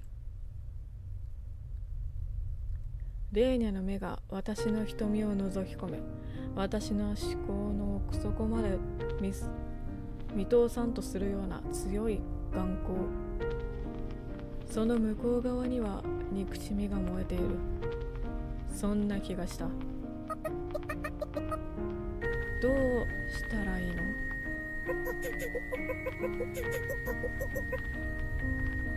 これから言うことを拒まないでほしいの。それはそうだ、聞かないとわからないよ。あなたに居場所をあげたい。私の隣がさよこ、あなたの居場所になるのよ。私にも居場所はあるもん。いつもの私なら口に出せないにしてもそう思うことはできたような気がした。それができなかったのはどうしてだろう。なんだかそれがとても必要なことに思えてしまう。この子はやばい。でもそんなこと最初から分かっていたよね。窓の外のゴーゴーという数音が嫌に大きく聞こえた。私もレーニャも何も言わなかった。でもその意味は全く違う。レーニャは余裕があるから、自信があるから黙っている。私はその逆でしかなくて。私がどれくらいの間我慢してきたかわかる？もういい加減に何かが変わってもいいと思わない？多分これは拒むべきだ。かろうじて理性が勝った。でも夜さんにも聞かないと。あれにそんな深い意味があるなんて私もは思わない。神父はご出身みたいだけど。夜さんも何かあるのかな、やっぱり。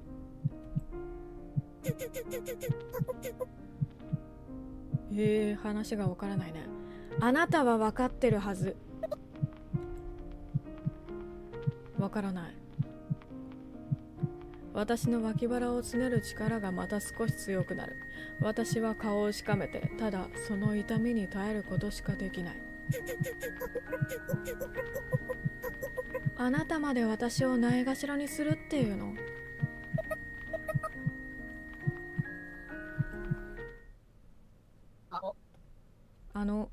話の流れが変わってきたね。メトさんの小さな咳払いが私を現実に引き戻す。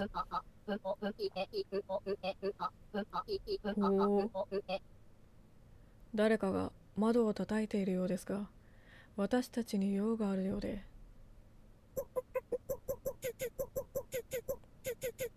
いつも通りにしたらいいじゃない。あなたの大好きなマニュアル通りに。どうして？今だけは例外だとどうして思うの？邪魔をしたいならそう言ってくれればいいじゃないの。教会。この子も教会と関わりあるのか。しかし教会の人間です。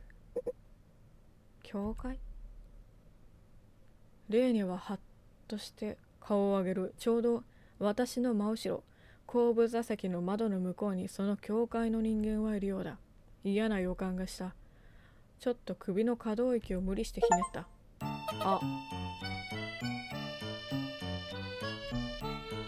修羅場か。あの子、さよこの知り合い？だとしたら人の付き合いや趣味を疑っちゃう。神様に誓ってそんなことはない。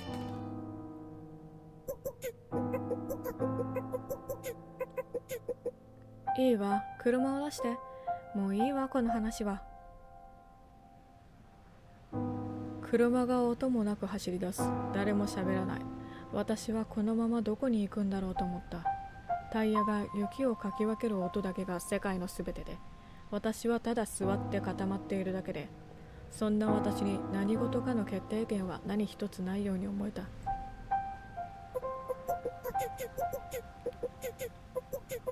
ゆっくり考えたらいいわ。時間はたっぷりあるものね、さよこ。レイニャは言った。そうだ、私たちには時間がたっぷりある。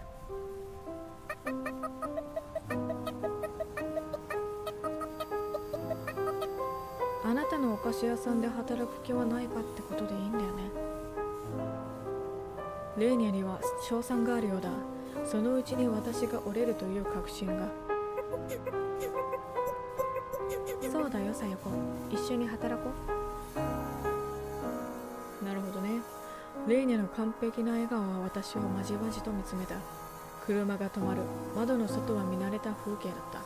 どうやら車はアパートを目指してくれているようだ。レイニャに促されて私は車を降りた。考えておくでいいかな。うん。気が向いたらいつでも言ってね。もちろん私からもまた聞くけど。それじゃあまた。そう言って私が最初の一歩を踏み出したのとその声が聞こえなくなったのは同時だった。待って。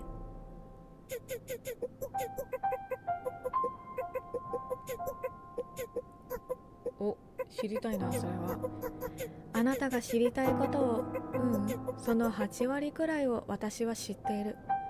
私のものになってくれればあなたはそれを知ることになるでしょう。気になるな。車が走り去るその音に私はちょっとよろめいて、トトトッと不思議な踊りを踊った。確かにぬかるんではいたけど、ここの地面はこんなに緩くなかったはず。自分がめまいを覚えていることに気づく。この感覚は前にも経験があった。いずれもあのおかしな老人のおかしな発言によって、この何とも言えない不快感と、そして不安感を私は覚える羽目になった。その感覚が教えてくれる、レーニャが引き合いに出そうとしているその秘密は、例の老人がちらつかせるそれと同じものだ。不本意だった。餌で釣られるのも、それに対してこんなに動揺するのも。でもそれもしょうがない気がする。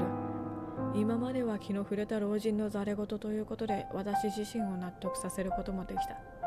けれど私の知る人々の中でも最も聡明で理性的な部分に入るレーニャがこう口に出すことということは、それは単なる妄想ではありえない。そしてその秘密に大半の幽霊は興味を持っていない。なぜ興味がないんだろう。自分がどうしてここにいるのか気にならないというのは理解しがたい。それはもしかしてもう知っているからだったとしたら、そのことはみんな知ってるの？私だけが知らないこと？この話を夜さんにしようか迷いつつ私は部屋に帰った。迷う必要なんかなかった。物理的に不可能だった。荒らされた部屋、そこに夜さんはいなかったからだ。来てたのか。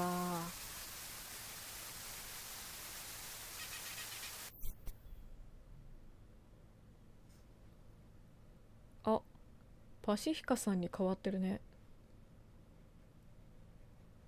このロードキャラ。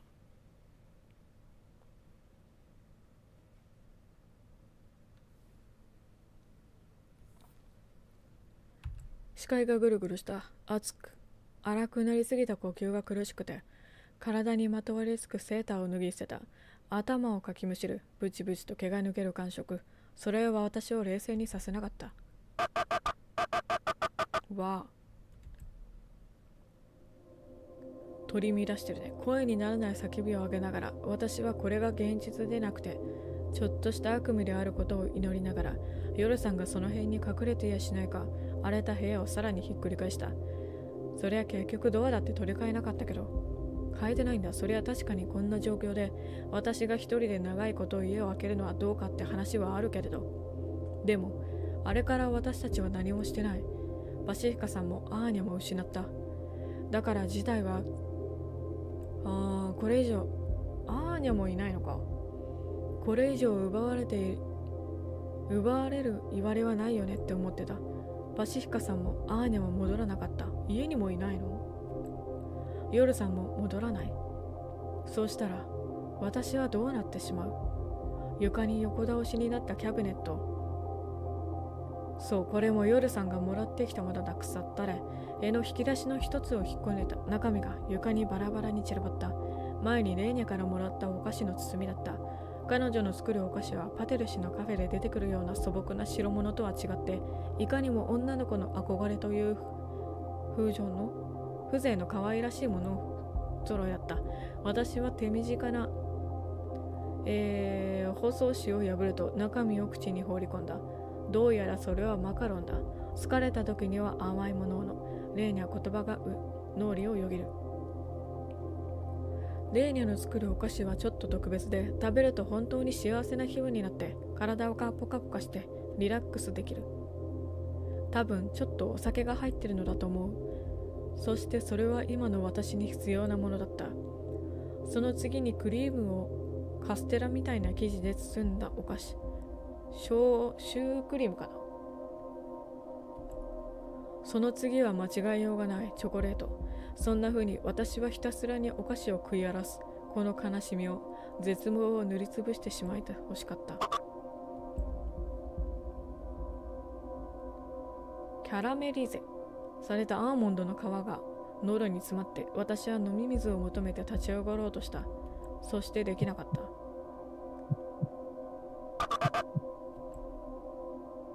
た。やられたか？また？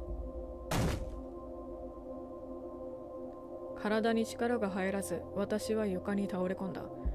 床の冷たさで頬がヒヤッとするかなと思ったらそうでもなくて、でも体のどこにも力が入らなくて、私は漫然と寝っ転がっていた。まるで脳が粘土になったみたい。今まで胸をいっぱいに埋め尽くしていたものは全部消えて、その器すらここはすら器たる心さえどこかに行ってしまったような、とにかく空っぽの私を眺めている私がいた。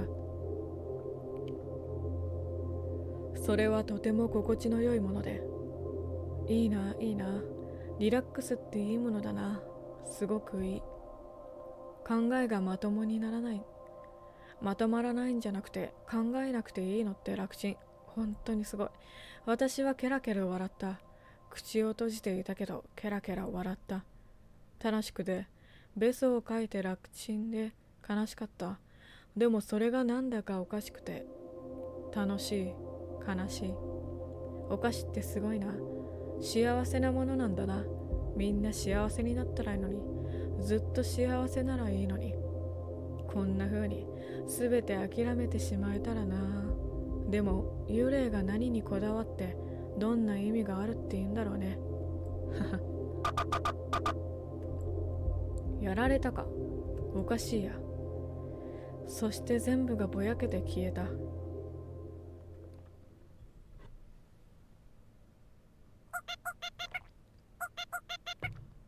あ、夜さん？うわ。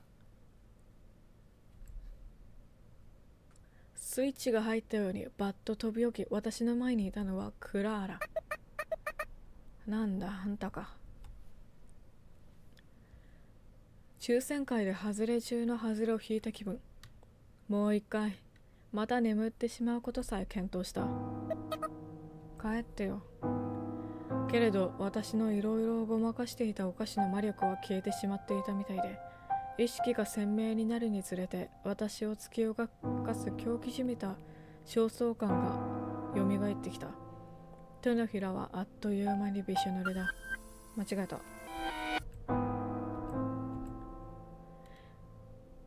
久しぶりに出てきたね、このフレーズ。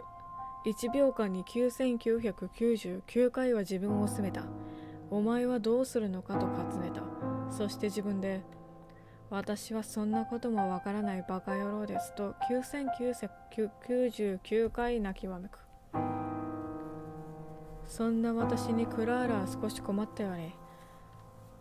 しかし釈然とした態度で向き直ってこちらに人差し指を向けた。その無神経さ。言った。その指をへし折ってしまったとして私に落ち度はあるか。あるかないかで言われたらあるかもしれない。帰れっていうのがわからないのか。私の剣幕にクラーラはひるんだようだった。事実一歩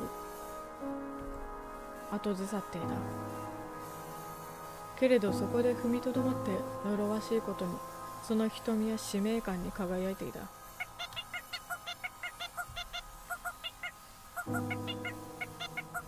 打たれるよりは痛くないからいいです。いいんです。指は治ります。なんでお菓子屋さんと付き合っているのか、それだけ聞かせてください。やっぱまずいかあの子。別に普通に友達になっただけで。お菓子屋さん？お菓子屋さんと付き合うなんて自分が悪者だって宣言するようなものじゃないですか。そうなんだ。お菓子屋さんの何が悪いっていうの？だってお菓子屋さんですよ。いいわけないじゃないですか。そうなの？パシフィカさんよりお菓子を作って何がいけないの？あなたのところの教会の神様はクッキーまで禁止するっていうの？やっぱそうなんだね。クッキーと悪いお薬は全然別です。会いたい。待って、今変なところがなかった？変なのはあなたの方です。とっても痛いんですよ。まあそう。レーニャはお菓子屋さんよね。全部がそうなのかな？一部だけじゃなくて？そうです。あの人はそうです。有名です。たくさん部下がいて、ちょっとした大人物です。へえ、知らなかった。お菓子屋さんっていうのはお菓子を作って売って利益を得る仕事の人？そういう意味もありますけど、悪いお薬の売人のこともそういうじゃないですか。待って、それ私知らない。そういう悪いお薬のことお菓子って呼んだりしないですか？若者言葉ってやつだと思うんですけど、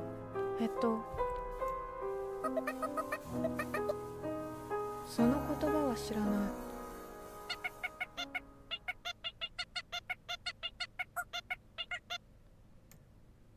お菓子屋さんって言われてそのままそれを信じたんですか？素直だから。うわ、痛いな。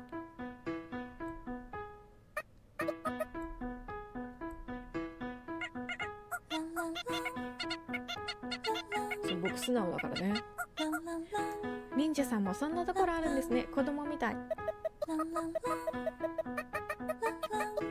外国人なんだ。やっぱアジア系なんだね。外国人でその手の地元言葉がわかるわけないでしょ。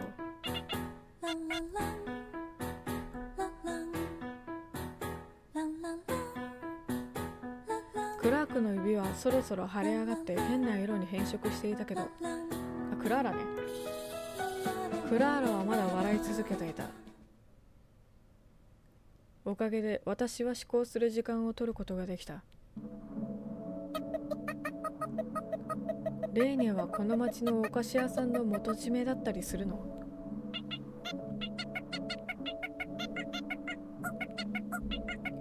ええ。でもこの町で一番たくさんクッキーを焼いてるって意味じゃないですからね。クッキークリッカーだ。なんだっけ？クッキークリッカーでいいんだっけ？クッキー作るおばさんのゲーム。前に教会に侵入した時のことを思い出した。あの時の見張りはお楽しみで買収できたのだ。でもあんな発想になんであんな発想になったのか。私は自然に教会の守衛をするような人間にもお菓子が浸透しているという認識を持っていた。それは多分私の記憶が失われる前に知ったことなんだ。お菓子屋さんと教会には接点がある。そして末端であり、経営な信者であるクラーラにはその事実が伝わっていない。にわかにきな臭くなってきた。私はどうやらレーニャのところに行かなければならないらしい。ちょっと寝る。お部屋を片付けてからの方がいいと思いますけど。片付けておいてベッドの下には触らないこと。終わったら買い置きのお菓子食べていいから。クラークの返事をクラーラの返事を待つことなく私はベッドに寝転んだ。偽物ではない本物の眠りにすぐやってきた。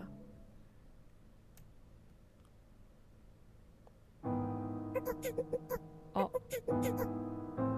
それは大変ね。夜3まで？レイには心底心配してくれているように見えた。見た目の上ではわずかでも睡眠をとったのは正解だった。体の内側から焦がさんばかりの焦燥感はとりあえず鳴りを潜め、いろんなことを我慢できる余裕はあった。聞いたんだ。聞いた？何をかしら。レーニャの仕事のこと、すごい仕事してるんだね。そんなにストレートに聞いて大丈夫？バレちゃった。そう、私見た目よりちょっと悪い子なの。だから頑張ったってことかな。今まで頑張って言ってたよね。我慢してって。何でもない風に話すレアニャの微笑みはちょっと寒気がするほどにいつも通りでも気持ちがくじかれるほどではなかった。そういうことをしている人をどうこう言えるほど私は偉くない。けどそれに加担できない。だから一緒に働くことはできないって。悪いけど。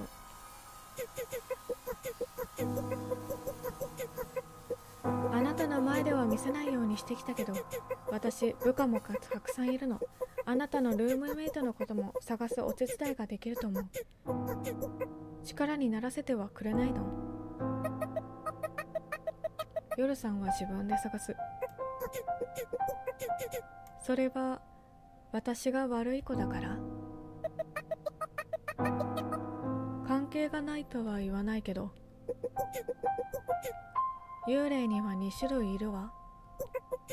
一つははっきり言ってクズみたいな連中。連中はこの町の異常さについて何の疑問も持つことができないの。もちろん思想と心情の話をしているわけでもないわ。本当に認識ができないの。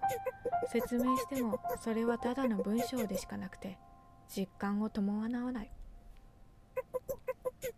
もう一つはこの町の狂った現状を認識できる。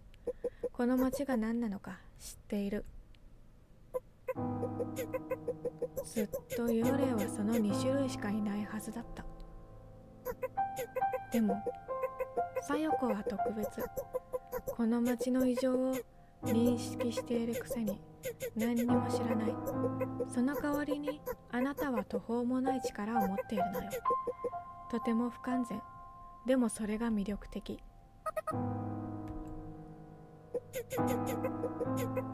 私はあなたを完全なものにしてあげたい。そして一緒に教会を、神父を権力の座から引きずり下ろす必要がある。今みたいな退屈じみた立場を逆転させないといけない。屈辱じみた立場を逆転させないといけない。正しい方にね。権力を握るべきはあいつじゃない。だから2人でやるの。でもそのためには安心が欲しいの。あなたが永久に裏切らないという安心が。今聞かせてはくれないんだね。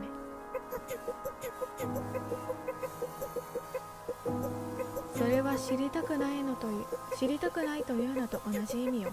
永久に。どちらにせよ今後私の仕事の邪魔をしないことだけは約束してね。それでどうする？私は迷っていた。驚くべきことに、こんなの断るべきだ。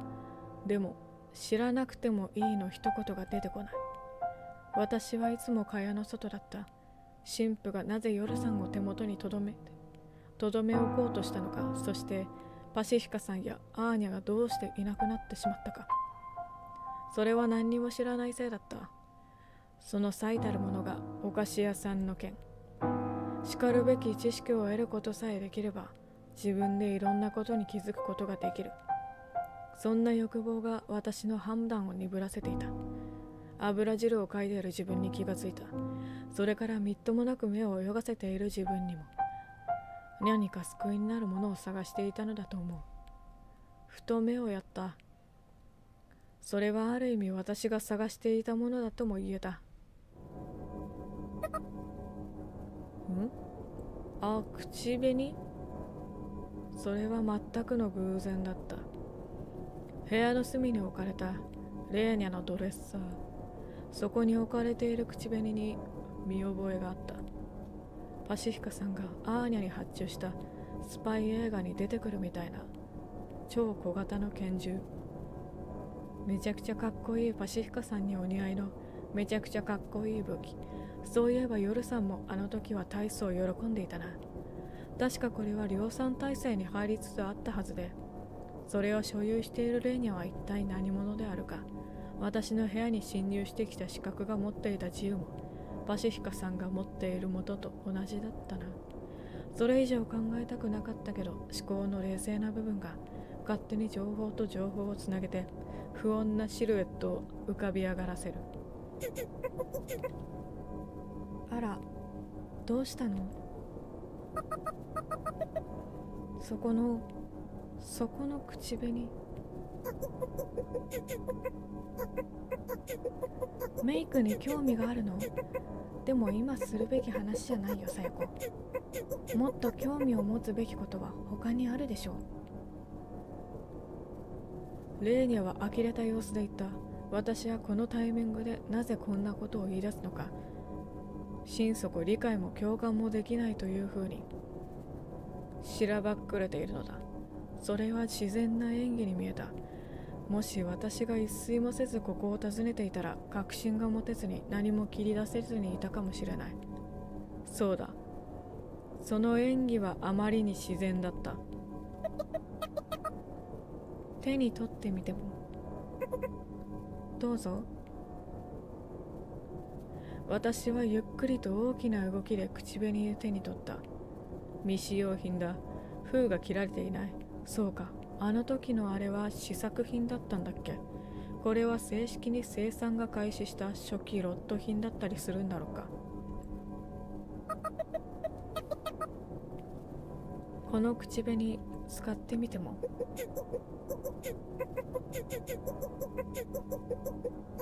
仕方ない子、いいわ。そのくだらない引き延ばしに付き合ってあげる。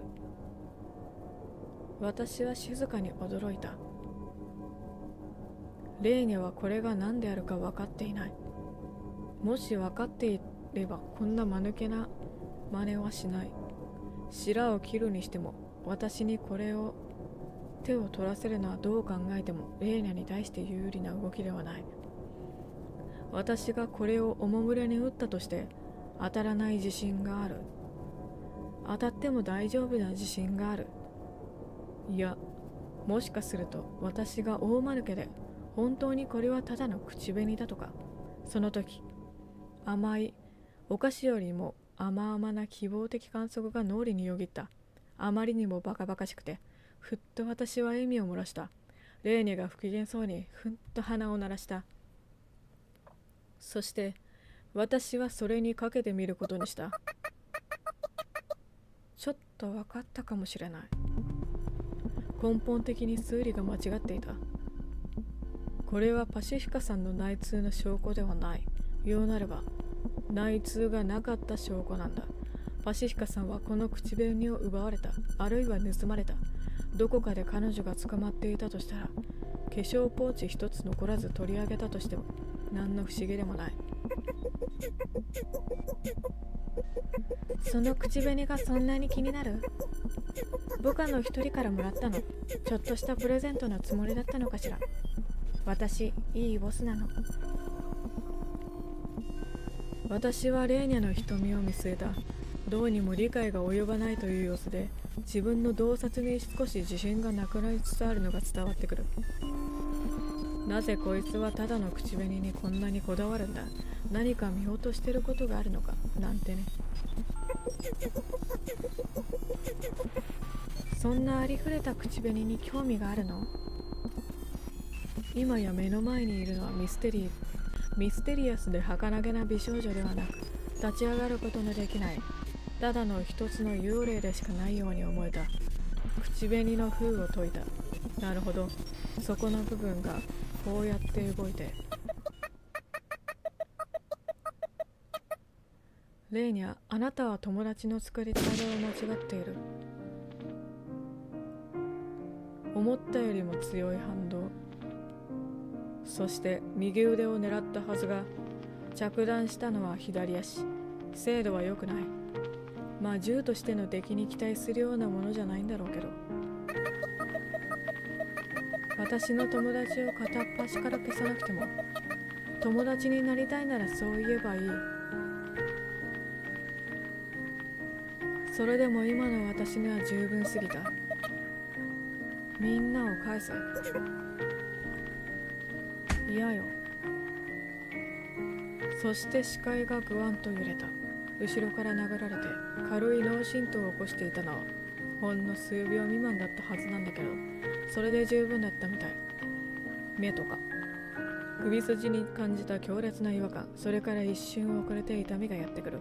反射的に手をやった。何かが刺さっている。触っただけで分かった。この直腸的な形状、注射器だ。後ろ取られたか。自分の無警戒さに失望しつつ反射的にそれを引き抜いた。床に転がったそれは採血や予防接種などで知っている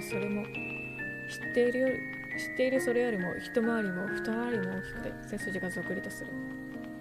見た限りシリンダーの中には3分の1ほど透明な液体が入っている。中身が全て注射されたわけではないようだ。でもそれが何の慰めになるっていうんだろう。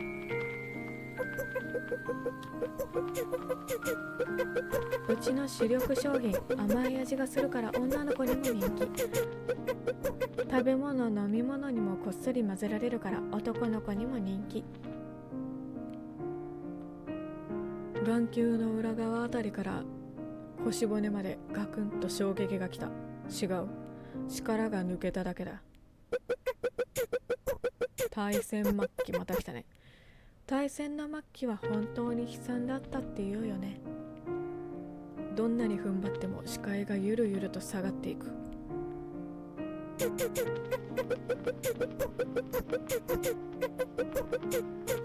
だからその鎮静剤は高い精度で使われた。もう古い薬だったけど、作用も副作用もよく知られているから採用されたんだとか、製薬会社との癒着とかいろんな噂があるけど、まあ本当のことはわからない。両足で体を支えていたはずなのに、いつの間にか膝をついている。とにかくこの薬は優秀で、低用量では単に精神安定剤として兵士に安心と眠りを与える効能が期待できて、高用量で使えば発狂した兵士のための鎮静剤にもなった。いつの間にか錠剤が崩れて床に這いつくばっている。まあこれが出来上がって少し数が減ったらしいけど、それでも視界だけは明瞭で、私はそれを見据え続けていた。急にそういうものを出さないでほしい。そうだったわよね、メト。はい。その手にあった銀色の物体には見覚えがあった。アーニャが言っていた大戦末期に用いられた兵士のコントロール装置。普通なら昏睡状態になる量を持っても、あなたはケロッとした。体依存が形成されるくらい長期にわたって摂取させても、その兆候は全くなかった。忍者は毒にも耐性があるの？忍者だから。こうする。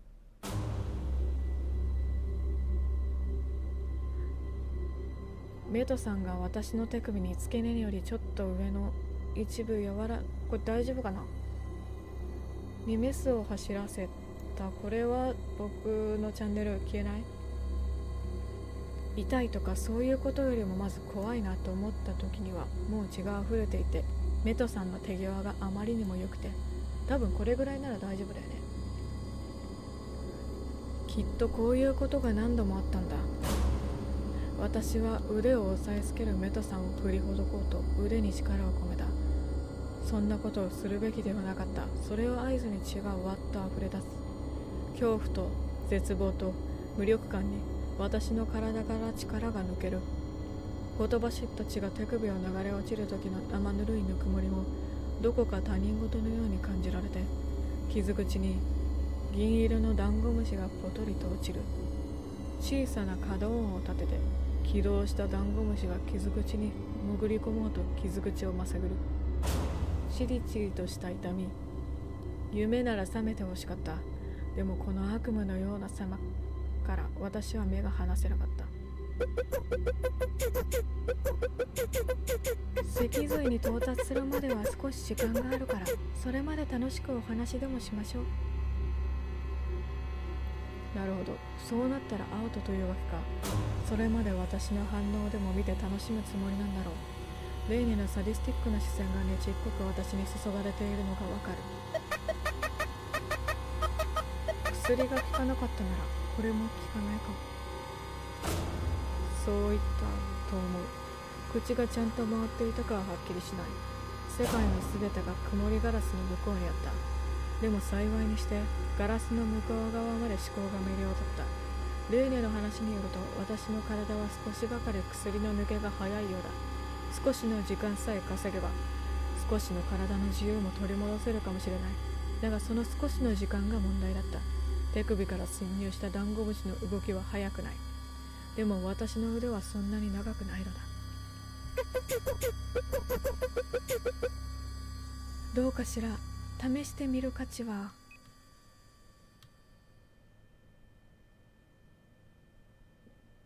お、車椅子を引いている人は目とか。その先はよく聞こえなかった。いや聞いてはいたのだけど、それはバラバラの音で単なるニュアンスしかなかった。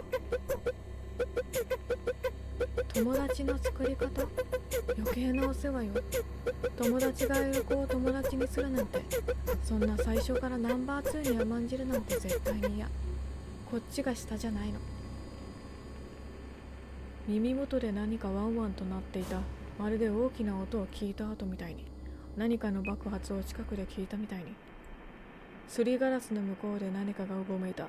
私の意識はその曇りガラスにぴったりと顔をくっついて、その向こうで何かが、でもそれはただの比喩だ。意識に目はない。それはあくまでも感じるだけだ。その感じたものが口をついたとき、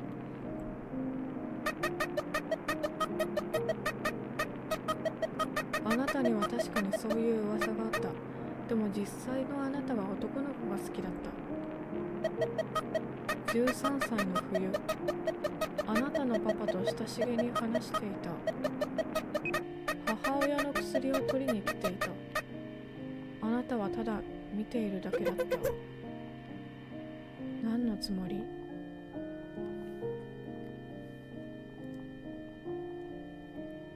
私はすりガラスの向こう側の風景をただなぞっているだけだった。はっきりと言えばその意味も分かっていなかった。指でなぞって表面の感触を確かめてみたいに、私は言葉を続けた。パパはいつだってあなたにへりくだって接した。あなたの足のことを自分のせいだと思っていたから。母親がいないことも楽だったけど居心地は悪かった。あなたの個性を誰もが尊重した。だから対等な関係が学べなかったとあなたは思っている。そうでしょう、卑怯者。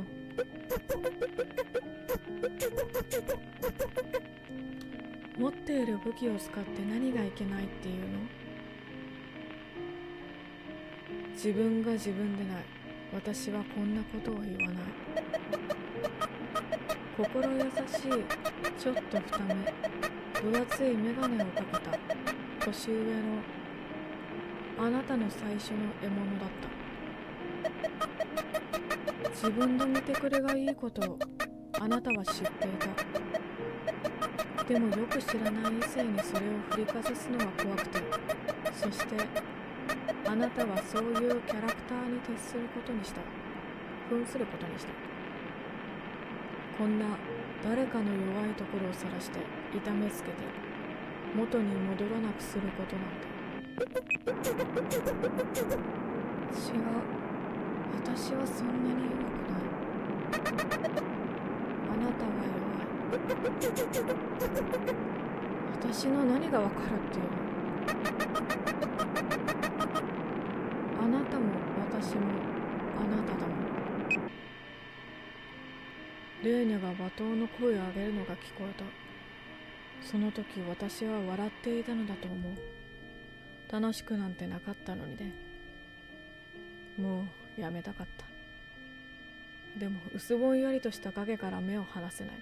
なぞって確かめることもやめられなかった。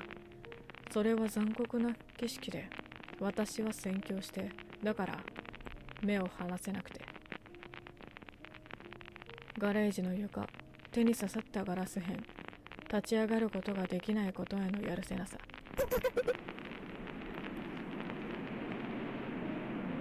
迫る炎の赤さ、絶望。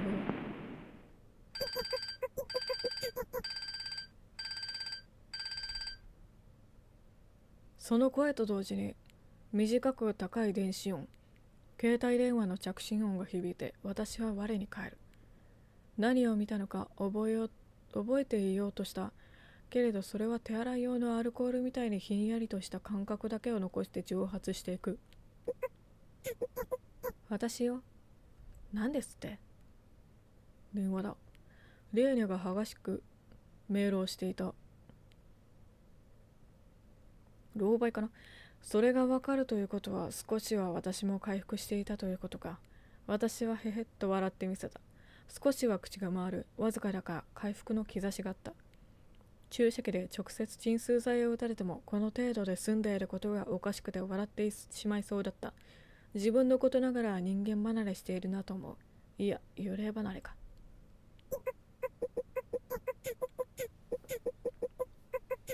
トラブってる。ちょっと工場の方でトラブルが。私が直接行く。ここは目とあなたに任せる。ヘマしないでね。はい。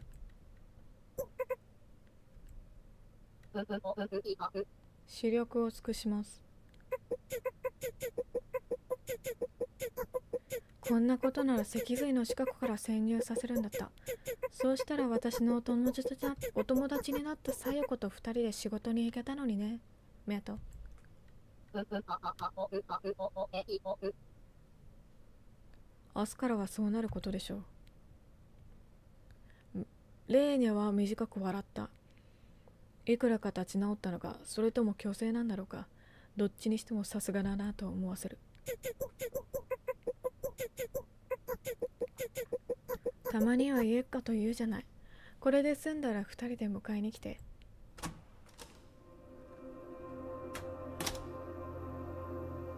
メトさんがドアを開けてレーニャが出ていく。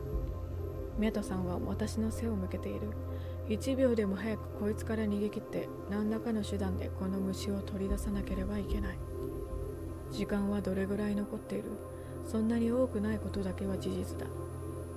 私は状態を何とか起こした。思ったより動くが、しかし十分ではない。ドレッサーの上の化粧瓶をつかみ、物音に気づいて振り返るメトさんに向かって渾身の力で投げつけた。メトさんはひるまなかった。投げつけられたのはガラスの瓶ではなくトイレットペーパーの芯だったかのように平然と私に向き直ってくる。立ち上がって逃げなくては。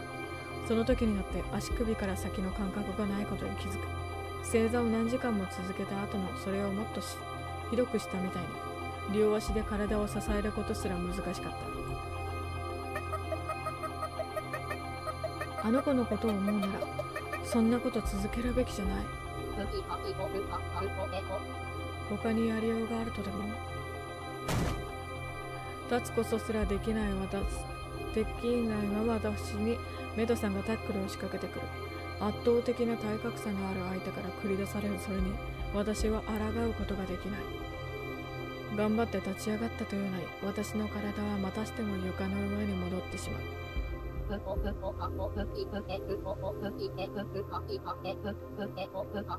身も心もあの人に仕えることは決して悪くありません。死ねと言われた時に迷わず死ねるような忠誠心を持つことは普通できない経験です。マウントポジションをとってメトさんは懐から銃を取り出して私に向けた。私はあれと思う。銃で撃ち殺された経験者として言わせてもらうと、銃撃される瞬間は確かに時間の流れやゆっくりなって感じられるけど、だとしてそれはこんなに長くはない。明らかに長すぎる一瞬、私は長い前髪に隠れたメトさんの瞳を見た。泣いている。メトさんは銃を取り落としたかと思うと、空いたその手で私の首を絞める。その手を引き剥がそうとするけど、太いメトさんの腕を掴んで私は振りほどくことができない。やっぱり体重差があるからだろうな。無視しようと頑張っていたけど、さっきから腕の異物感がひどい。どうやら虫は肩の骨にぶち当たったようで、それを緩やかに旋回しようと試みたみたいだ。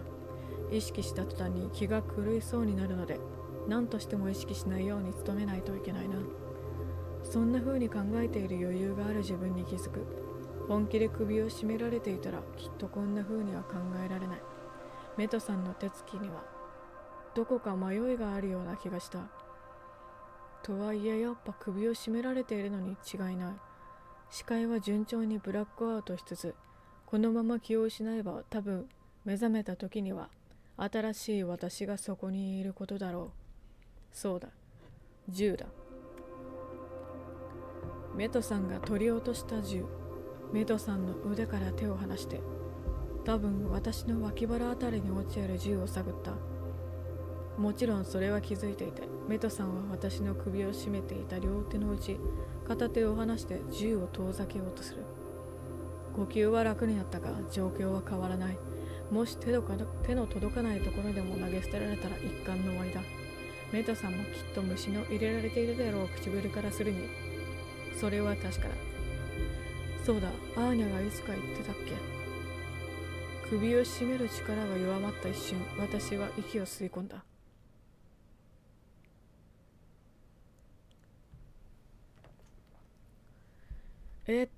しろと言われたことは絶対する。するなと言われたことは絶対にしない。ルール付けをするんだ。ほう。私は黙る。もう喋らない。メトさんの力が急激に弱まった。最後にレーニャがした命令は、こいつを黙らせて。私は黙ると宣言した。命令を果たされることになる。つまり、その瞬間は私をどうこうする筋合いがなくなるんじゃないか。太ももでがっちりホールドされていた下半身がいくらか動くことを確認した私は、素早く片足を引き抜くと、メトさんのお腹を思い切り蹴り飛ばす。締めた。体が力に入るようになった。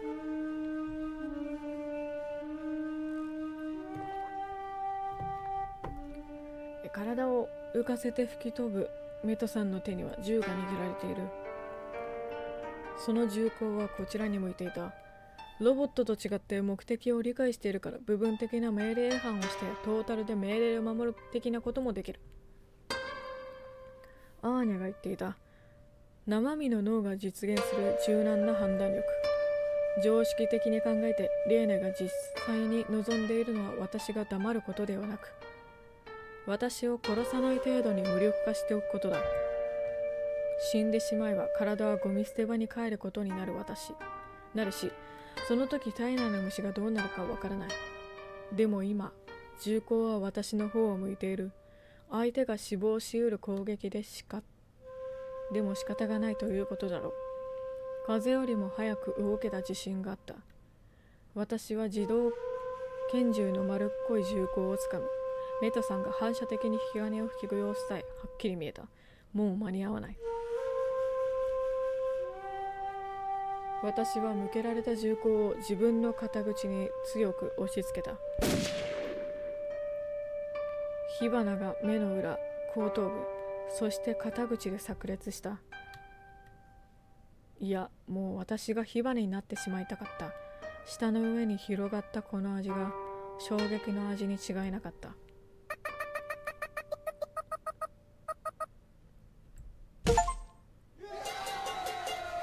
ノックアウトっ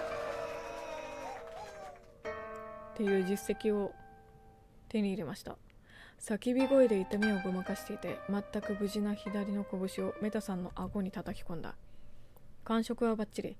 どんなにタフだったとしても脳が直接揺らされればまともに戦い続けることはできないだろう。でもまだ終わってない。虫を殺してたかな。これでセーターの首元を思い切り伸ばして口に加えた。今しがた開いたばかりの右肩の重曹に指を突っ込む。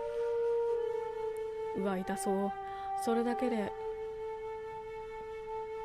筆舌に尽くしがたい痛みに視界がチカチカするっていうのに、この傷口をほじくらなきゃいけないなんてね。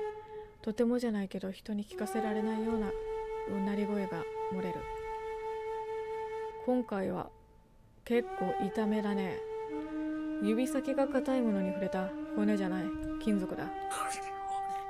ああ、虫。虫の足先が掴んでいた筋肉の組織が引きちぎれる音まで聞こえるようだった。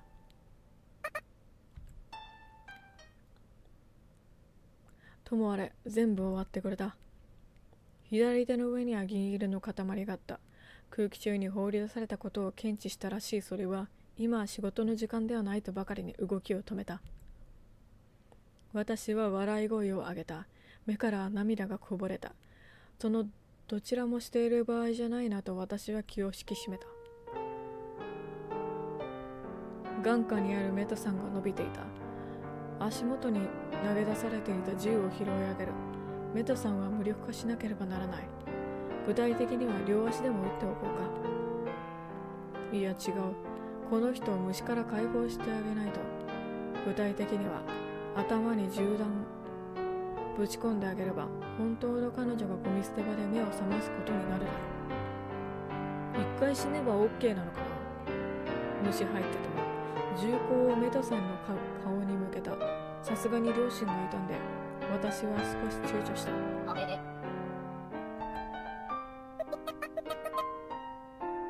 起きてたんですね。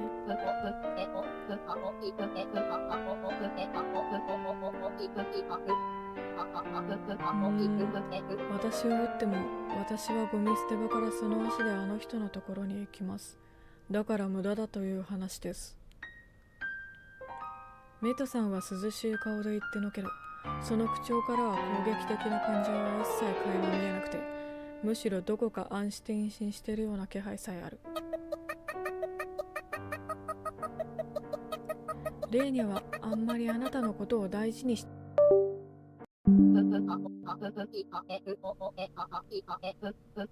必要なのは大事にされることではありません。大事にすることです。私にとってはそう。蔑まれ続けても私はそれで納得しています。これも洗脳されているからこそに違いない。そうに決まっている。そうであってほしい。でもできるならこんなことやめてほしいって思わないんですか？でも残念ながら私がそういうことを思うとき、現実は大体あべこべなのだ。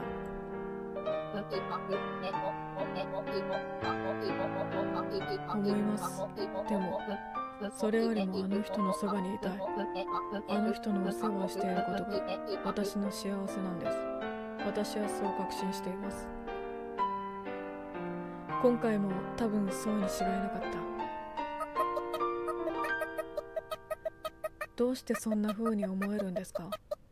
なんでそんなに信じていられるのか、私にはわからないです。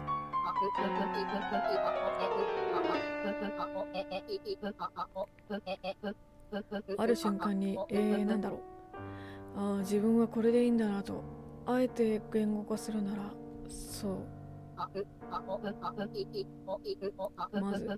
あの人は美しいというのは共通認識ですか？間違いなく。よかった。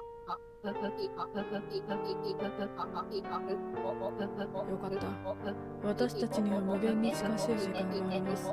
その時間をずっと美しいものを見て過ごしていけること、それが保証されていること、必要とされ続けていることができること、それが永遠に続くんです。私自身は無神論者です。しかしそれってあれの概念に似ていると思いませんか？できればこんなことをやめてほしいって思っているなら、それは幸せとは言えないんじゃないですか？すべてが納得づくなんて贅沢ですよ。それに複雑すぎる。複雑なのが苦手です。何より疲れます。言ってることがわからないです。私はもっとシンプルでありたいんです。無限にある時間を苦しみ続けるなんてできない。あなたのように。そのためなら多少の犠牲も惜しくない。それが誰かの不幸にすることでも、シンプルにただひたむきに迷いなく愛情を注ぎ続けることの心地よさをあなたは知らないのでしょう。愛情を注ぐだけでいいなんて、それこそいつか疲れてしまうと思います。あんな風に扱われていればなおさら。でも私はずっとそうしてきました。愛情を注ぐのって幸せなことなんです。とても満たされた気分になるんです。私にとっては注がれるよりもそちらの方がずっと価値がある。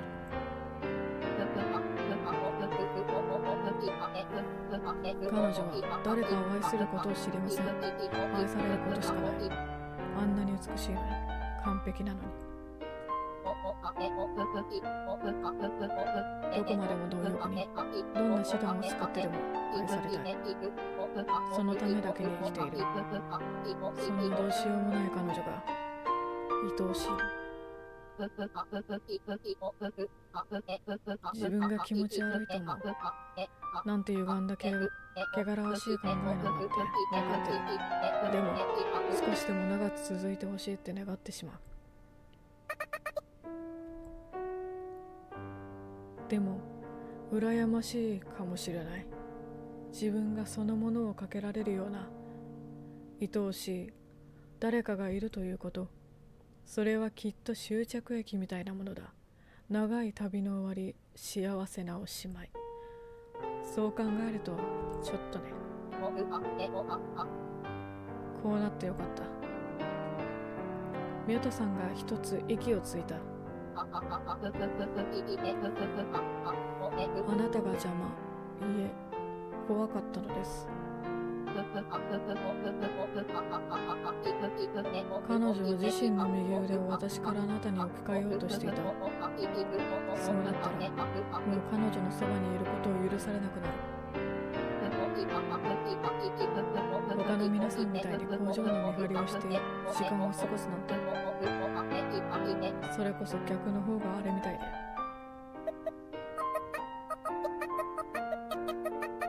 工場？そうだ、どこにあるのか教えてください。追いかけないと。その体で魔が動くつもりですか？でもそれは私の口からお伝えするのは無理です。そういう命令ですから。それよりも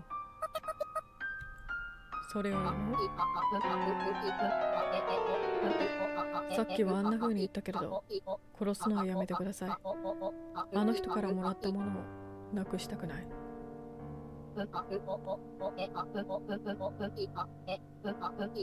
少なくともこれは私の本当の望みだって私は信じてる。そう言ってメトさんは笑った。自分の意志に実体的に自信を持っているからこそできる。私にはちょっと眩しすぎる笑顔。それは綺麗な笑みだった。瞬間的にはレーニャに負けていないくらいに。レーニャはこの笑みを見たことがあるんだろうか。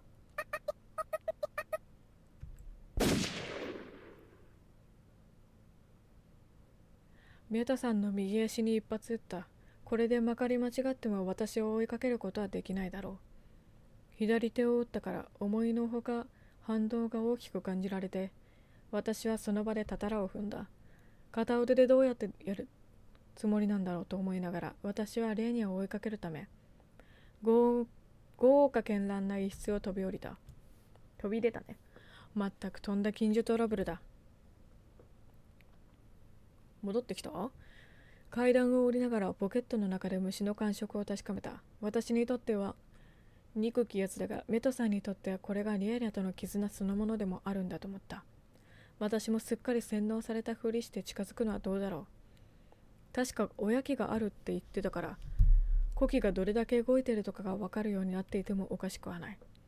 だとしたらそれはバレるよなぁと、すごく間抜けな感じが。部屋にはまだクラーラいたんだ。血にまみれた私の左手を見て、忌々しい可愛さで小さな悲鳴を。帰ってなかったんだ。一体何があったのかと尋ねてきたけど、ぶん殴ってやるべきか少し迷った。理性で衝動を抑え込んでからクラーラの肩を両手で掴んでいった。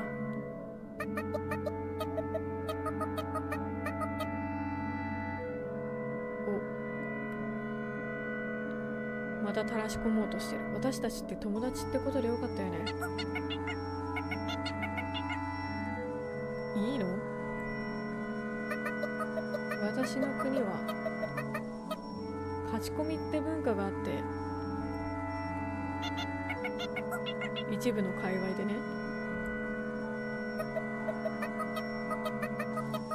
これからそれを一緒にやろうと思うんだけど、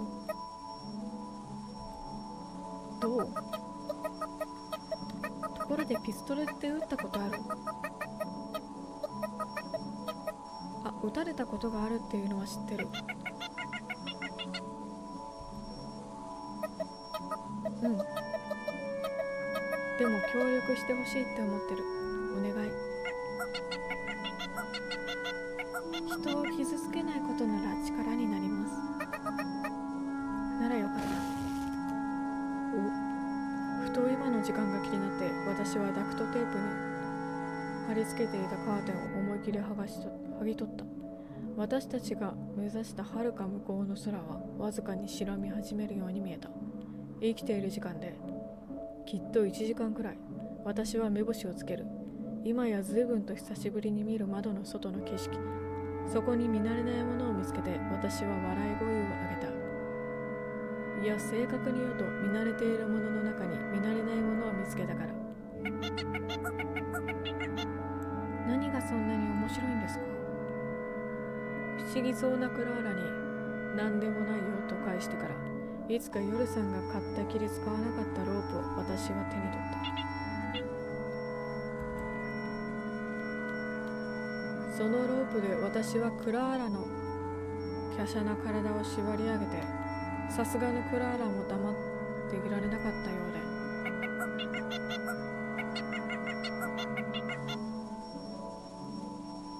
で、説明してください。何をするつもりですか？私は再び窓の外に目をやった。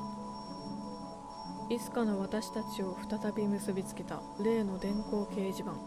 そこには新しい文字が踊っていた。お菓子やレーニャの仕業だ。工場の地下に捕まっている。パシフィカもいるからすまんが助けて。こんなの笑わないわけにはいかないでしょ。少なくとも私はあなたの期待の上を行ってみせる。今回の件で私はずっと迷っていた。自分が仲間だと思っている人を信じてよいかどうか。信じることができれば安心できると思っていた。信じないと決めることができれば心を閉ざしてしまうことができると思っていた。あまりにも安っぽい。それはあまりにも自分本位な考えだ。私の友人にあまりにも素敵な愛すべき、そして危険な友人にそんなちっぽけなものを適用するなんて絶対にバカにしてる。かたやたった一人で町の勢力図に名前をつなめるパシフィカさん。かたや敵に捕まってもちゃっかり独自の連絡手段で助けを請うことができるだけの胆力と実力を持っているアーニャ。あまりにも優秀であまりにも心強い二人。そんな二人を私なんかが信じるとか信じないとか、そんなの失礼というものだ。二人は全力で私の期待の上を行く。今までずっとそうだった。今思えば私も彼女らの期待の上を行くことができていたんだろうな。それが私を決定的に結びつけるものだ。私たちが全力で私たちであること。その前では言葉なんて推理なんてちっぽけな利害なんてうんこでしょ。突撃銃を何気なく肩にかけてふと気づく。そういえばさっき手広い負傷がすっかり治ってる。もう治ってるな。まるでなくなってしまったみたいに。幽霊たちはあまりにも多くのものを持っていられない。私は特にその傾向が強いみたいだ。というのは経験的に知っていた。ベッドの人に重機をたっぷり込んだことも関係あるのかもしれない。私にとっては致命的な傷も手に余る持ち物なのかもしれない。一見便利なことだけれど、でも本当にそうか。まあそれは後で考えればいいことだよね。人質ってことかな。クラーラ、工場の場所はわかる。大体でもいいけど。おっと、猿靴輪をかませていたんだっけ。クラーラにかませている猿靴輪を外しながら、私はなんか乗っちゃってと言い訳しながらへへへって朗らかに笑ってみせた。クラーラは工場の大まかな場所を知っているが、そこが具体的にどこの通りとか、どういう名前とか、壁はグリーンかイエローかとか、そこまで詳しくは知らないらしい。まあ根性で見つけるまでだ。たくさん走ればきっと。多分見張りがいるから、むしろそれが目印になる。そこでクラーラを使う。レーニャは神父とひいては教会と協力関係にある。いくらかのハったりを織り交ぜつつ、教会を啓蒙な信者であるクラーラを使えば、それは交渉材料になり得るだろう。見張りを任せているような下っ端というような勢力図には疎いものだ。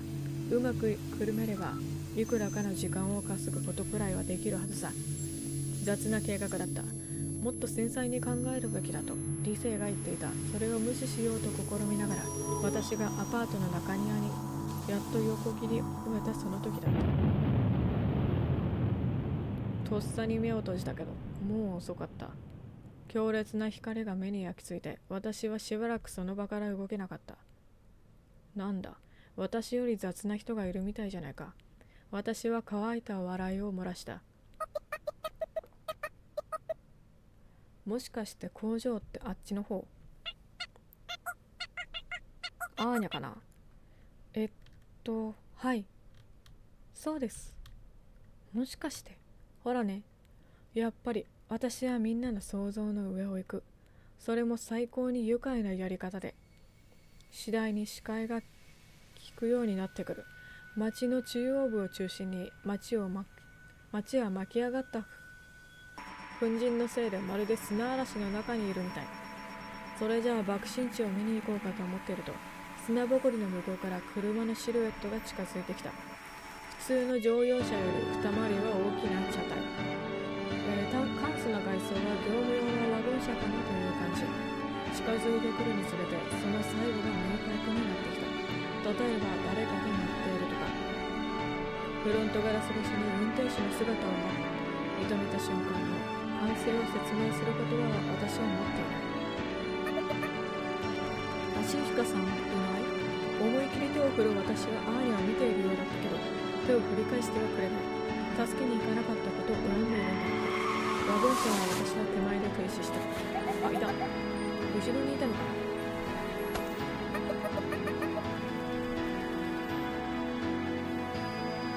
転がるように出てきたパシフィカさんとがっちりと抱き合った。そのぬくもりが嬉しくて私はちょっとだけ別を変えた。夜はごめんね、さやかちゃん。ちっとも悪いのは私で全然悪くない。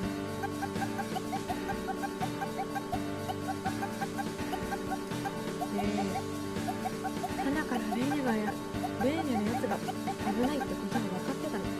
バッチリ盗聴リストに入ってたから、ピザの宅配まで筒抜けだった。ピザの宅配。仕事の半分は私の手柄だけどな。でもあなたあれと仲良くしてたでしょ。だからちょっと迷っちゃった。対応取るのが遅れてしまった。それでね、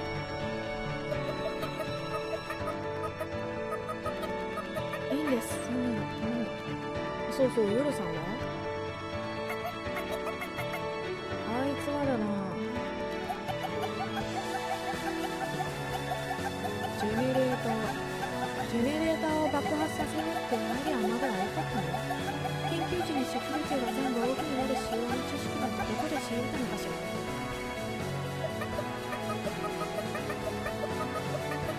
確かにあの人よくわからないことしますよね。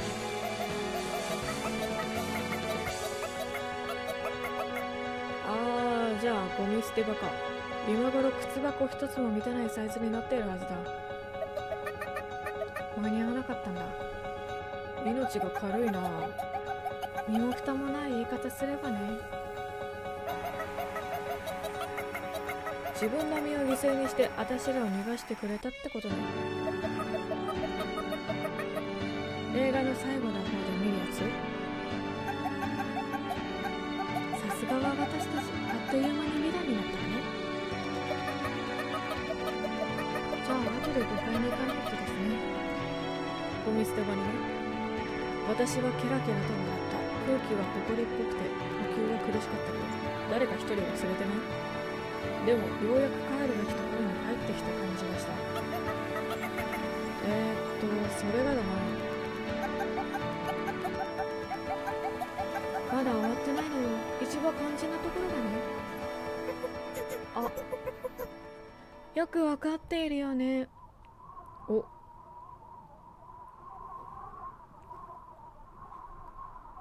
いくらか砂ぼこりは落ち着いてきていて、そのシルエットを見分けることは難しくなかった。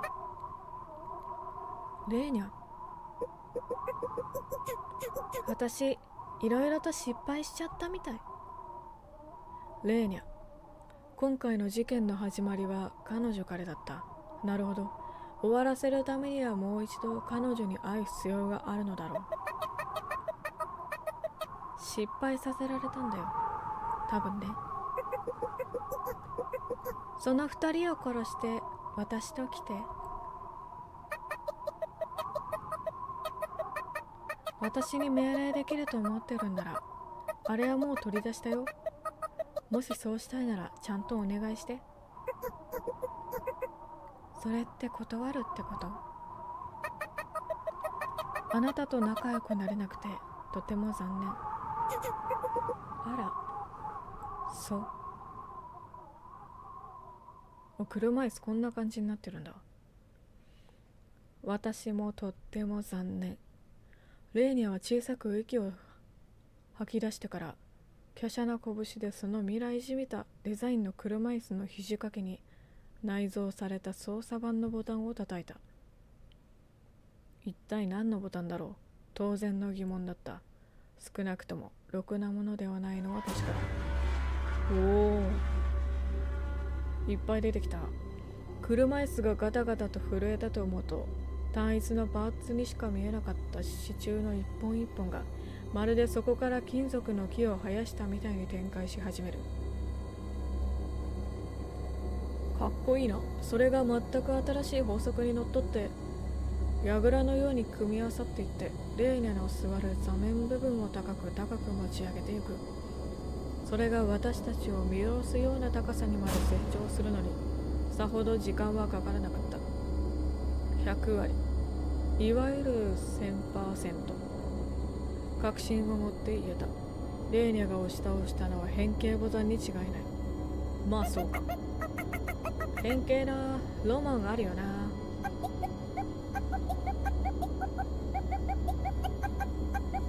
あいつ思ったより足が速いのよ。振り切れなかった。でもあなたに頼ろうと思った。だからあなたには頼ろうと思った。もしさよこちゃんが何とかできなければ。クラーラいる。銀色の雲。その兵器はそんな風に見えた。銀色のボディカラーと多数の足の根元に位置するレーニャの特等席だけが元の車椅子の面影を残していた。一巻の終わりよ。それはそう。そっか、一巻の終わりか。それは嫌だな。ならちょっと頑張らないと。私はそっとかがんで足元の雪を拳台に固めた。そしてレーニャの顔面に向かって投げつけた。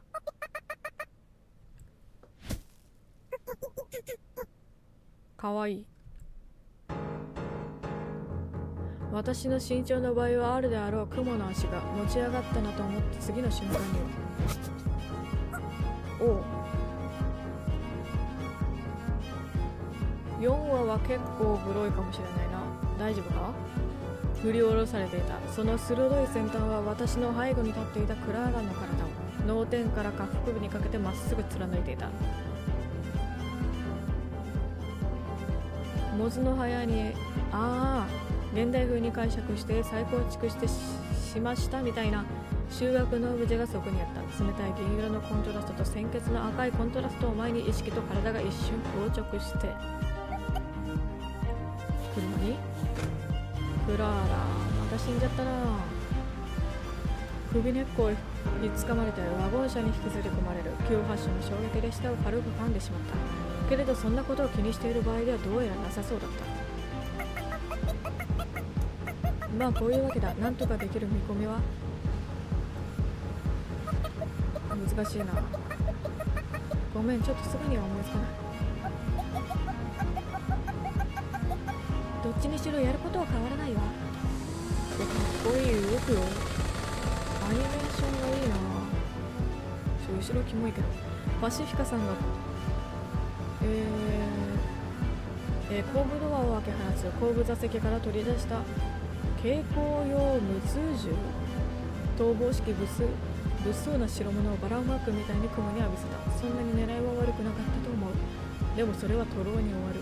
多数の足の中でもレーニャに近く、そして他のものよりも短く太い数本が信じがたいスピードで動いて囚人に害になりうる銃弾のみを弾いてのけたが、ちょっとごめんね。こういうのもちょっとしょうもないですね。アーニが急ハンドルを切る。こちらは長い足の一つが車体のすぐ横、際どいところの地面を串刺しにしたからだ。急制度に体勢を崩したパシフィカさんの体を支える。パシフィカさんは悪態をつけながら次の弾砲を装着して、そして放つ。銃弾を弾いている間、本体の額もいくらか鈍くなるようで、撃つことをやめたらすぐにでも車と串刺しにされるという事情もあって、パシフィカさんは引き金を引き続けるしかないのだ。なるほどね。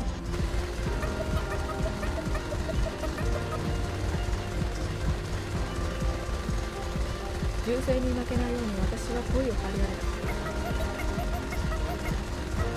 た。そうだよ。動か。あの動きが手動なもんか。どっかにカメラかセンサーなんかがついてて、リアルタイムに画像分析なんかして銃口とかヤバさも探してあとは特徴を予測ってやつだろ。そんな本気の殺人兵器なんて本当は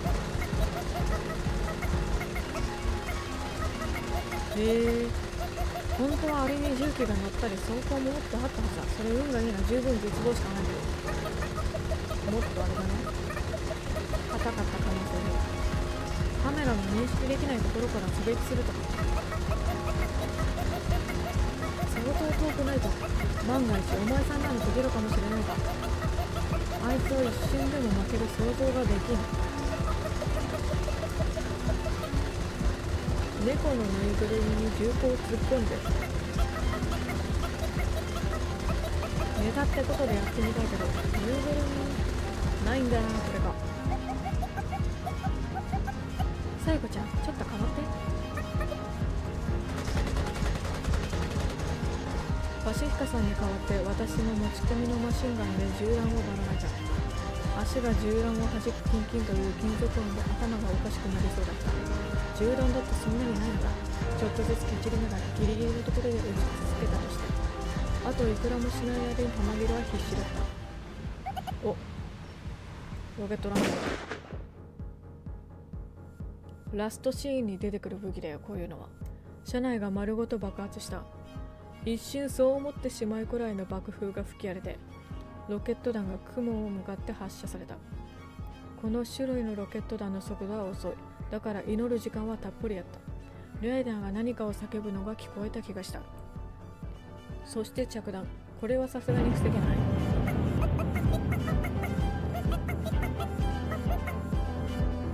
バックファイヤーとかさ、考えないなきゃお前は。あ、後ろね。銃弾が弾かれるなら爆発の衝撃なんてできると思ったの。爆炎で視界が極めて劣悪だった。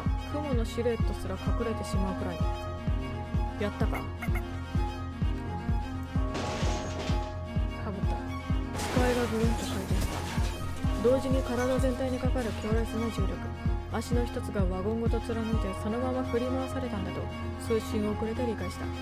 雪の上に体が投げ出される。一瞬だけぼーっとして、そんな場合じゃないとすぐに顔を上げる。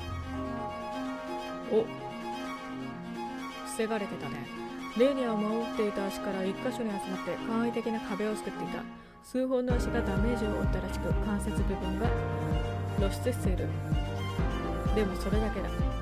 自爆覚悟のロケット弾攻撃が果たして効果はあった。しかし十分ではなかった。まあそういう武器も普通データベースに入ってますよな。逆さまになった応戦敵から入らそうと悪戦苦闘しながら案に入った。さすがにちょっとびっくりしたわ。でももう終わりね。レーニャは冷静に放った。その瞳がさりに光っている。まあその目は一瞬マジの顔だったのは私は確かに見えたけどね。それでも私は立ち上がってすらいない。今私が串刺しになっていないのはレーニャのサディスティックな欲望を満たすためでしかない。私はもう死んだようなものだ。でもそれっていつのことだ。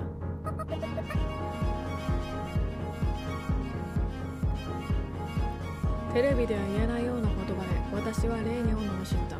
言わないでくれてよかった。ここでも言えないかもしれない。涼しい顔をしたレーニャの顔が激怒に歪むのが分かった。足のうち一脚が振り上がれる。耳をつみ裂くような銃声。パシフィカさんが弾後に残った弾を幅の限りレーナに銃弾を叩き込んでいるのを連動して足の動作のスピードがやや鈍る。間一発より少しマシなくらいの余裕を持って私は必殺の一撃を回避する。そして傍りに転がった、弾頭ボックスから弾頭を一発失敬して私が投げていた雪玉は銃弾よりよほど遅く大きかったというのにすんなりとレーニャの顔に命中した。つまり人が投擲したものは雲の防衛システムは働かないのだ。それなら。なるほどね。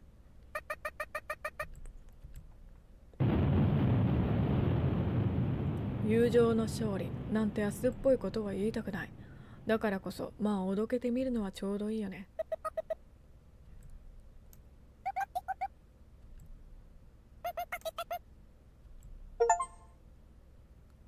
友情についての叫びという実績をもらいました。レーニャはまるで残骸の一体みたいに見えた。文字通りこれは彼女の体の一部みたいなものだったからあながち間違ってもいない。さよこ、あなたは間違ってる。もしくはむく出しになったシャフトからだかなんだかわからないものを背中にパックリと傷口を広げているからだ。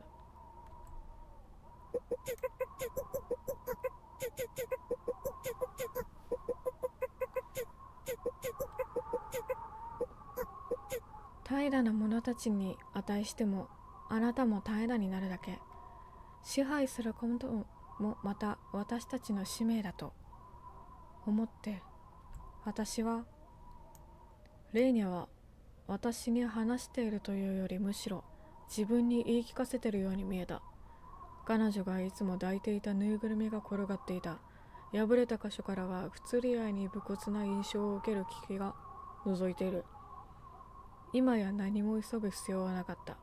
ゆっくりと拾い上げる。おやきか。なるほど、おやきというのはこのことなんだろう。返して。そう言って返すニャンツなんかいるもんか。私は返事をしなかった。ただレーニャを見つめていた。私たちは上物なの。あなたたちみたいな混ぜ物だらけの偽物のブランドスニーカーを履いた10代のガキ向けの安物じゃない。私は目を閉じた。あまりに痛々しくて。私はこの子に感情移入してる。そうなんだろうか。そいつが死ねと言えばいつでも喜んで死ぬような兵隊を持っているような。大物の花とか血管に入っていくための純度の高いキラキラした本物。本物の気持ちは本物しかわからない。あなたにもわかる日が来る。私は未来のあなたなのよ。お迎え。負傷の痛みを我慢する荒い呼吸音と重い足音で見なくてもそれが誰なのか明らかだった。来るかもしれないと無意識で思っていたのかも。目と、ああ、入りましょう。ちゃんと治療すれば、手を尽くせば大丈夫です。今の私はあなたのご主人様じゃないの。私はそれでも構いません。何を言ってるの？私が嫌なのよ。奴隷じゃないあなたなんて何の価値もない。確かに傷は深いけど、でも私はレーニャのそばにかがみ込んでその傷口を観察した。ポケットからさっき私のことを乗っ取り損ねたかわいそうな虫を取り出す。レーニャの瞳が見計られる。唇がやめてと形に動く。確かによく見れば出血は大したことのない傷口の上で虫を自由にしてやった。腕よりは脊髄に近いだろうと思った。空は白みつつあった。今から歩いて帰れば十分に間に合うかなと思えた。時間の余裕はある。レーニャ、右腕を上げて。言い終わるか言い終わらないかのうちにレーニャを右腕を上げた。部品の部分に引っかかるのもお構いなしに上げたから、右の甲に大きな引っかき傷をついた。メトが息を飲む気配。いいわ。いじめたらいいじゃない。いじめたいわけじゃないよ。大丈夫。もうこんなことはしない。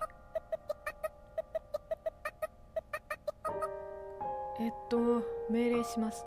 二人にまず死なないこと。私のやりたいことはいち早くに感づいたミュトが声を上げた。まさかそれはいけません。次、薬の販売もお菓子の販売もやめること。うちの部屋にチンピラを差し向けるのも、私と私の親しい人に危害を加えることもダメです。教会に協力するのもダメ。私はそんなの望んでない。本音を聞かせて。望んでいますが、叶っていい願いだとは思っていません。それが異常だということは分かっている。そうかもしれないね。でも私は叶ってもいいと思ったのだ。レーニャはメトさんの近くから離れないこと。メトさんはいかなる時もレーニャを守ること。レーニャや自分の体内からこの虫みたいなものを取り出せるような事態に特に優先して排除すること。それからそして二人はいつまでも仲良く暮らすこと。ぬいぐるみを地面に落とした。さすが永遠に誰にも触れられないように私もできることでした。多分それが私にできるすべてだった。少なくとも気分は晴れやかだった。帰ろう。私は端末を見守ってくれた友人二人に言った。風呂入りたい。肉が食べたい。いいわね。両方やりましょう。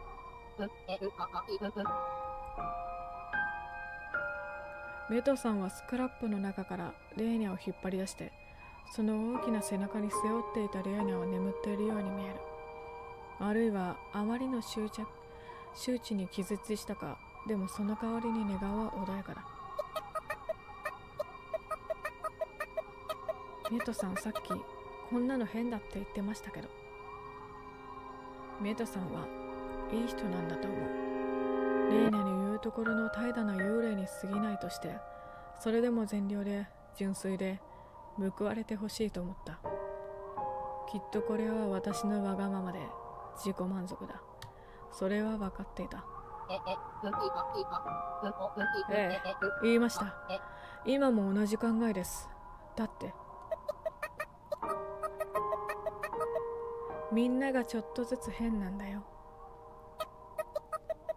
てうちの先生が言ってました。その時は何言ってんだこいつって感じだったけど、でも今はそうだなって思うんです。さよこさん、先生はいつも広場で診察をやってて、私もそこにいるので待ってます。私を含めて3人の幽霊は幸福な気分なままで足早に歩き出した。時間がないというよりは早く帰りたくて。2人の幽霊が残された。そのうちの1人は幸福化ができる限り続くことを私は願ってやまなかった。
じんわりと汗ばむ熱気の夏の夕暮れのことだった。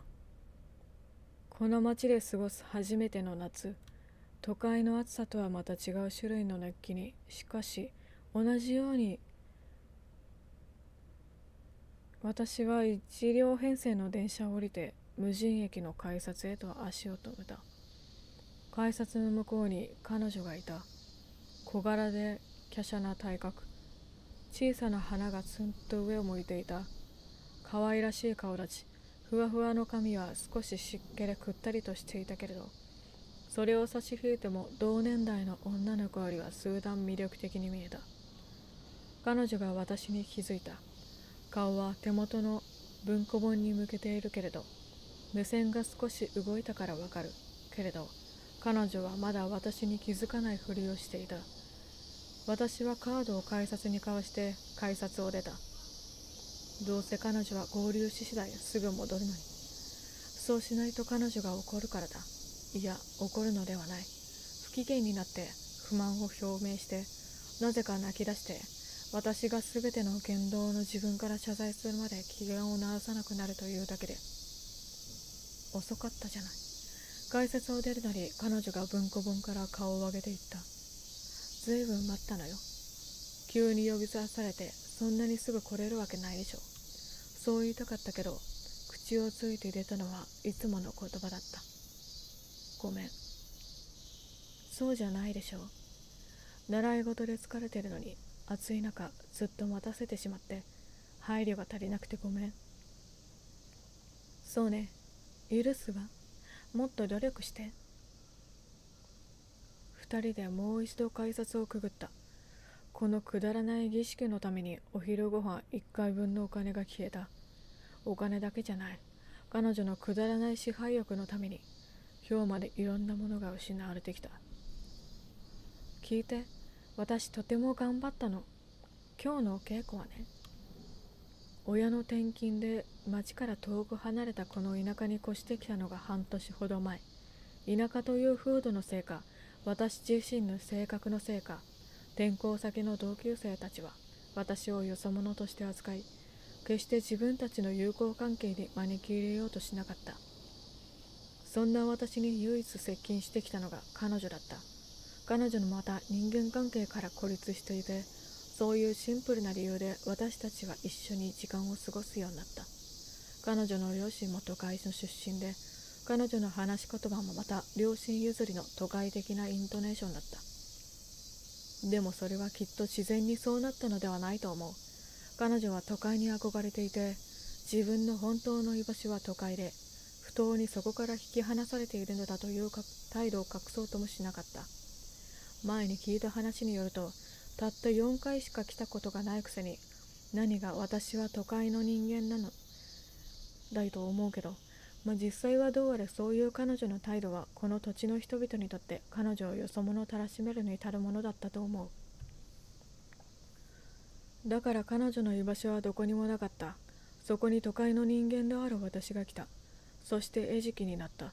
私を支配することで都会という幻想を支配できると彼女は信じていて、それに気づいたときは私は身動きが取れなくなって半年近くが経過していた。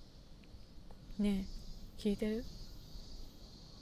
私たちは刻一刻と暗くなる無人駅のホームで電車を待っていた。辺りには無人の交番と古ぼけた美容院と何かの事務所の他には、あとは畑があるだけだ。まるで砂漠の真ん中にいるみたいだと思った。ああ、うん。興味がないならないって言ったらいいと思うんだけど。あるよ、ごめん。大変だったね。先生はとてもひどいね。聞いているふりならもっとうまくやれたら。ここは私がいた町とは違う。私なりのやり方をしなければ飲み込まれるだけだ。もう迎えに来れないから。心に目いっぱい力を込めて私はその一言をひねり出した。こういうのもうやめるから。あなたは私の大事な友達なの。そんなことを言われるなんて心外だわ。こんなの友達なんかじゃない。友達ってもっと対等なものだよ。私以外に友達いないくせによくそんなこと言えるわね。都会にはいるもん。最近相談したんだ。そうしたらみんなすごく心配してくれて、ひどいって。だから勇気が出た。だからもうやめる。これは嘘だ。都会の友達とはとっくに疎遠になっている。もともとは織物同士で寄り集まっていたようなグループに過ぎなかったので、関係が風化するのもあっという間だった。それでも彼女への拒絶を強く表すために必要な嘘だと思った。私は嘘が得意じゃないけれど、彼女は真偽を確かめる手段は存在しない。あとは私がどれだけ堂々としていられるかだ。くだらない嘘。あなたに友達なんかいるわけない。真冬の窓ガラスみたいに冷たい声。すべてを見透かされているような気がする。でもそれは見せかけだ。彼女は私と同じ無力な少女に過ぎないのだから。だから彼女を真似をしてできるだけ冷たい声で言ってみてた。そう信じたいならずっとそう思ってたらいいよ。電車がホームに近づきつつあって、そのせいで彼女が何事かつぶやいた言葉を聞き取ることはできなかった。彼女が一歩私と距離を詰めた。怒りに歪んではいたけど、顔は可愛いなとぼんやり思った。そのぼんやりが良くなかった。あれと思った時にはもう左足の下に地面がなかった。私は突き飛ばされていた。そう思った時には私はなすすべもなくホームから線路へ落下していた。ホームに滑り込もうとする電車の音がもう間近まで迫っていた。左足からホームに落ちて、尻、そして背中を強打して私は痛みにもだえていた。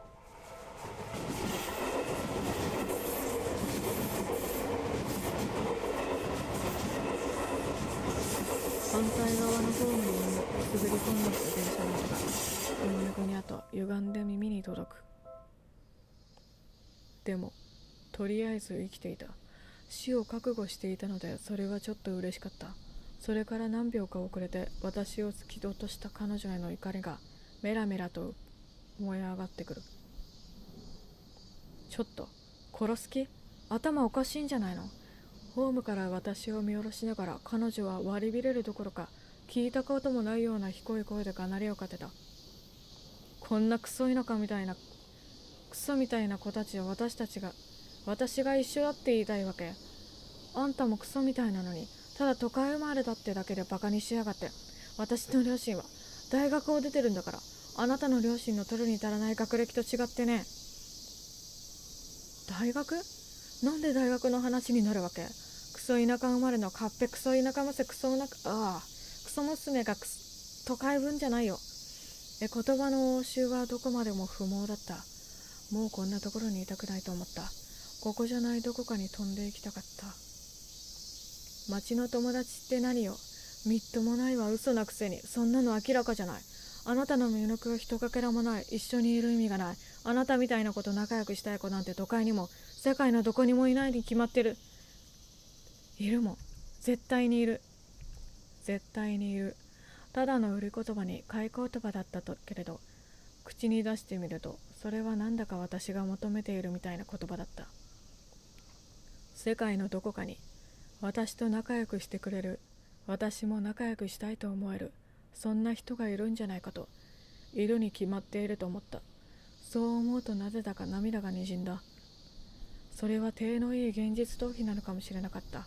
でもそう信じている限り、私は私なりに強く生きていけるに違いなかった。そんなしょうもないところでは出会えるはずもない誰か。私が探し当てなければ出会うことはできない。その時までにその人にふさわしい私にならなければ。いつか会いに行くんだ。だからこんなところで腐って死ぬわけにはいかないんだぞ。すごいだろうぞ。哀れな彼女を見上げながら私はとびきりの笑みを見せつけてやったのだ。彼女が恐れをなして逃げ出していた。その後パトカーと救急車がいっぺんに来た時は私もずっと笑っていた。そのせいでやたら頭を検査されたのもまあ面白い思い出ではあった。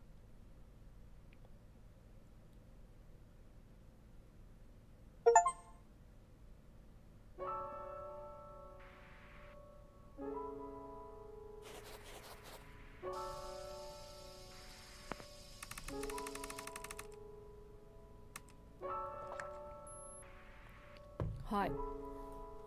ということで4はあの子と一緒で一人の日、終わりましたね。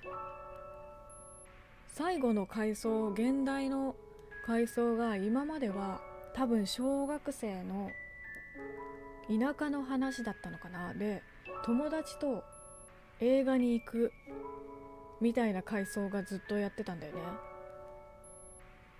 で、その子とはもうこれが最後の夏みたいなことを言ってたから、多分その後にこの4話の最後の回想の田舎に引っ越してきたんだと思う。で、なんか喧嘩したんだね。会わなくて喧嘩したんだな。で、なんかちょっと匂わせがあったね。ゴーストピアの世界の匂わせなようなものがあったね。友達がどうとか言ってましたね。それはなんか読んでて、パシフィカさんとアーニャとか夜とかその辺の人たちを連想させるような、そんな感じの回想だったなって思うな。で、クラーラは死にました。結局ね、ダメでした。キルは取ってなかったと思う。大丈夫だったと思う。あれはね、事故だ、しょうがない。あと夜さんも死んでたっぽいね。画面外で死んでたっぽい。多分次回ゴミ捨て場で回収されるんじゃないかな。ってところで次の5話、まだ見ぬ彼女を見つめる日。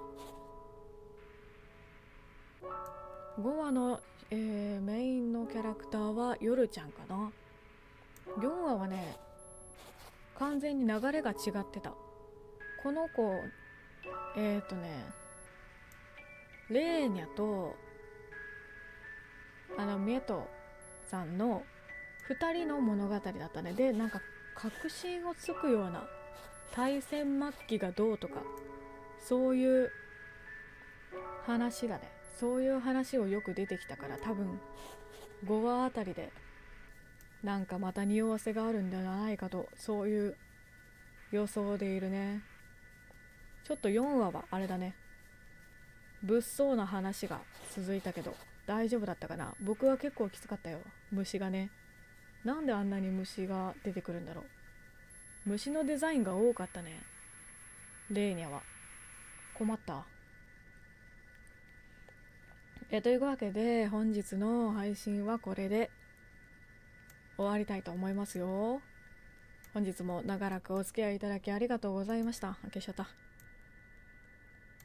次の5話は、ここからやっていこうと思います。とりあえずシーズン1は5話までなので、次回でシーズン1のゴーストピアは最終回になるかなと思います。明日の配信はね、明日って何日？ 17 日。平和じゃなかったね。一番平和じゃなかったかもしれない。なんならこのサムネからさ、平和だって思うじゃん。そんなことなかったね。次はどうなのかな。次は平和だといいな。明日は17日、もう今日になってるのか。17日はね、17、18とスプラトゥーンのフェスがあるので、そっちやっていこうかな。17はやるけど、あさって18日はちょっと微妙、わからないな。やるかやらないか。スプラをやるか、このシーズン1をやるか、ゴーストピアをやるか、どっちかって感じになるかな。とりあえず明日はスプラをやります。アーカイブよかったら見てね。ちょっとね、痛い感じの描写があるので、こっち苦手な人はちょっとなんて言うんでしたっけ、スクロールバーって言うんでしたっけ、あれでちょっと飛ばしながら見ていただけるといいかなって思います。はい、というわけで時間はねまだ決まってないんですけど、明日はスプラのフェスを走っていきますよ。明日もお付き合いお願いします。時間の方はね X で告知させていただきますので、そちらの方チェックお願いします。ついでに、高評価と、チャンネル登録、通知のオンお願いしますね。それでは本日もお付き合いありがとうございました。またね。じゃあね、おやすみ。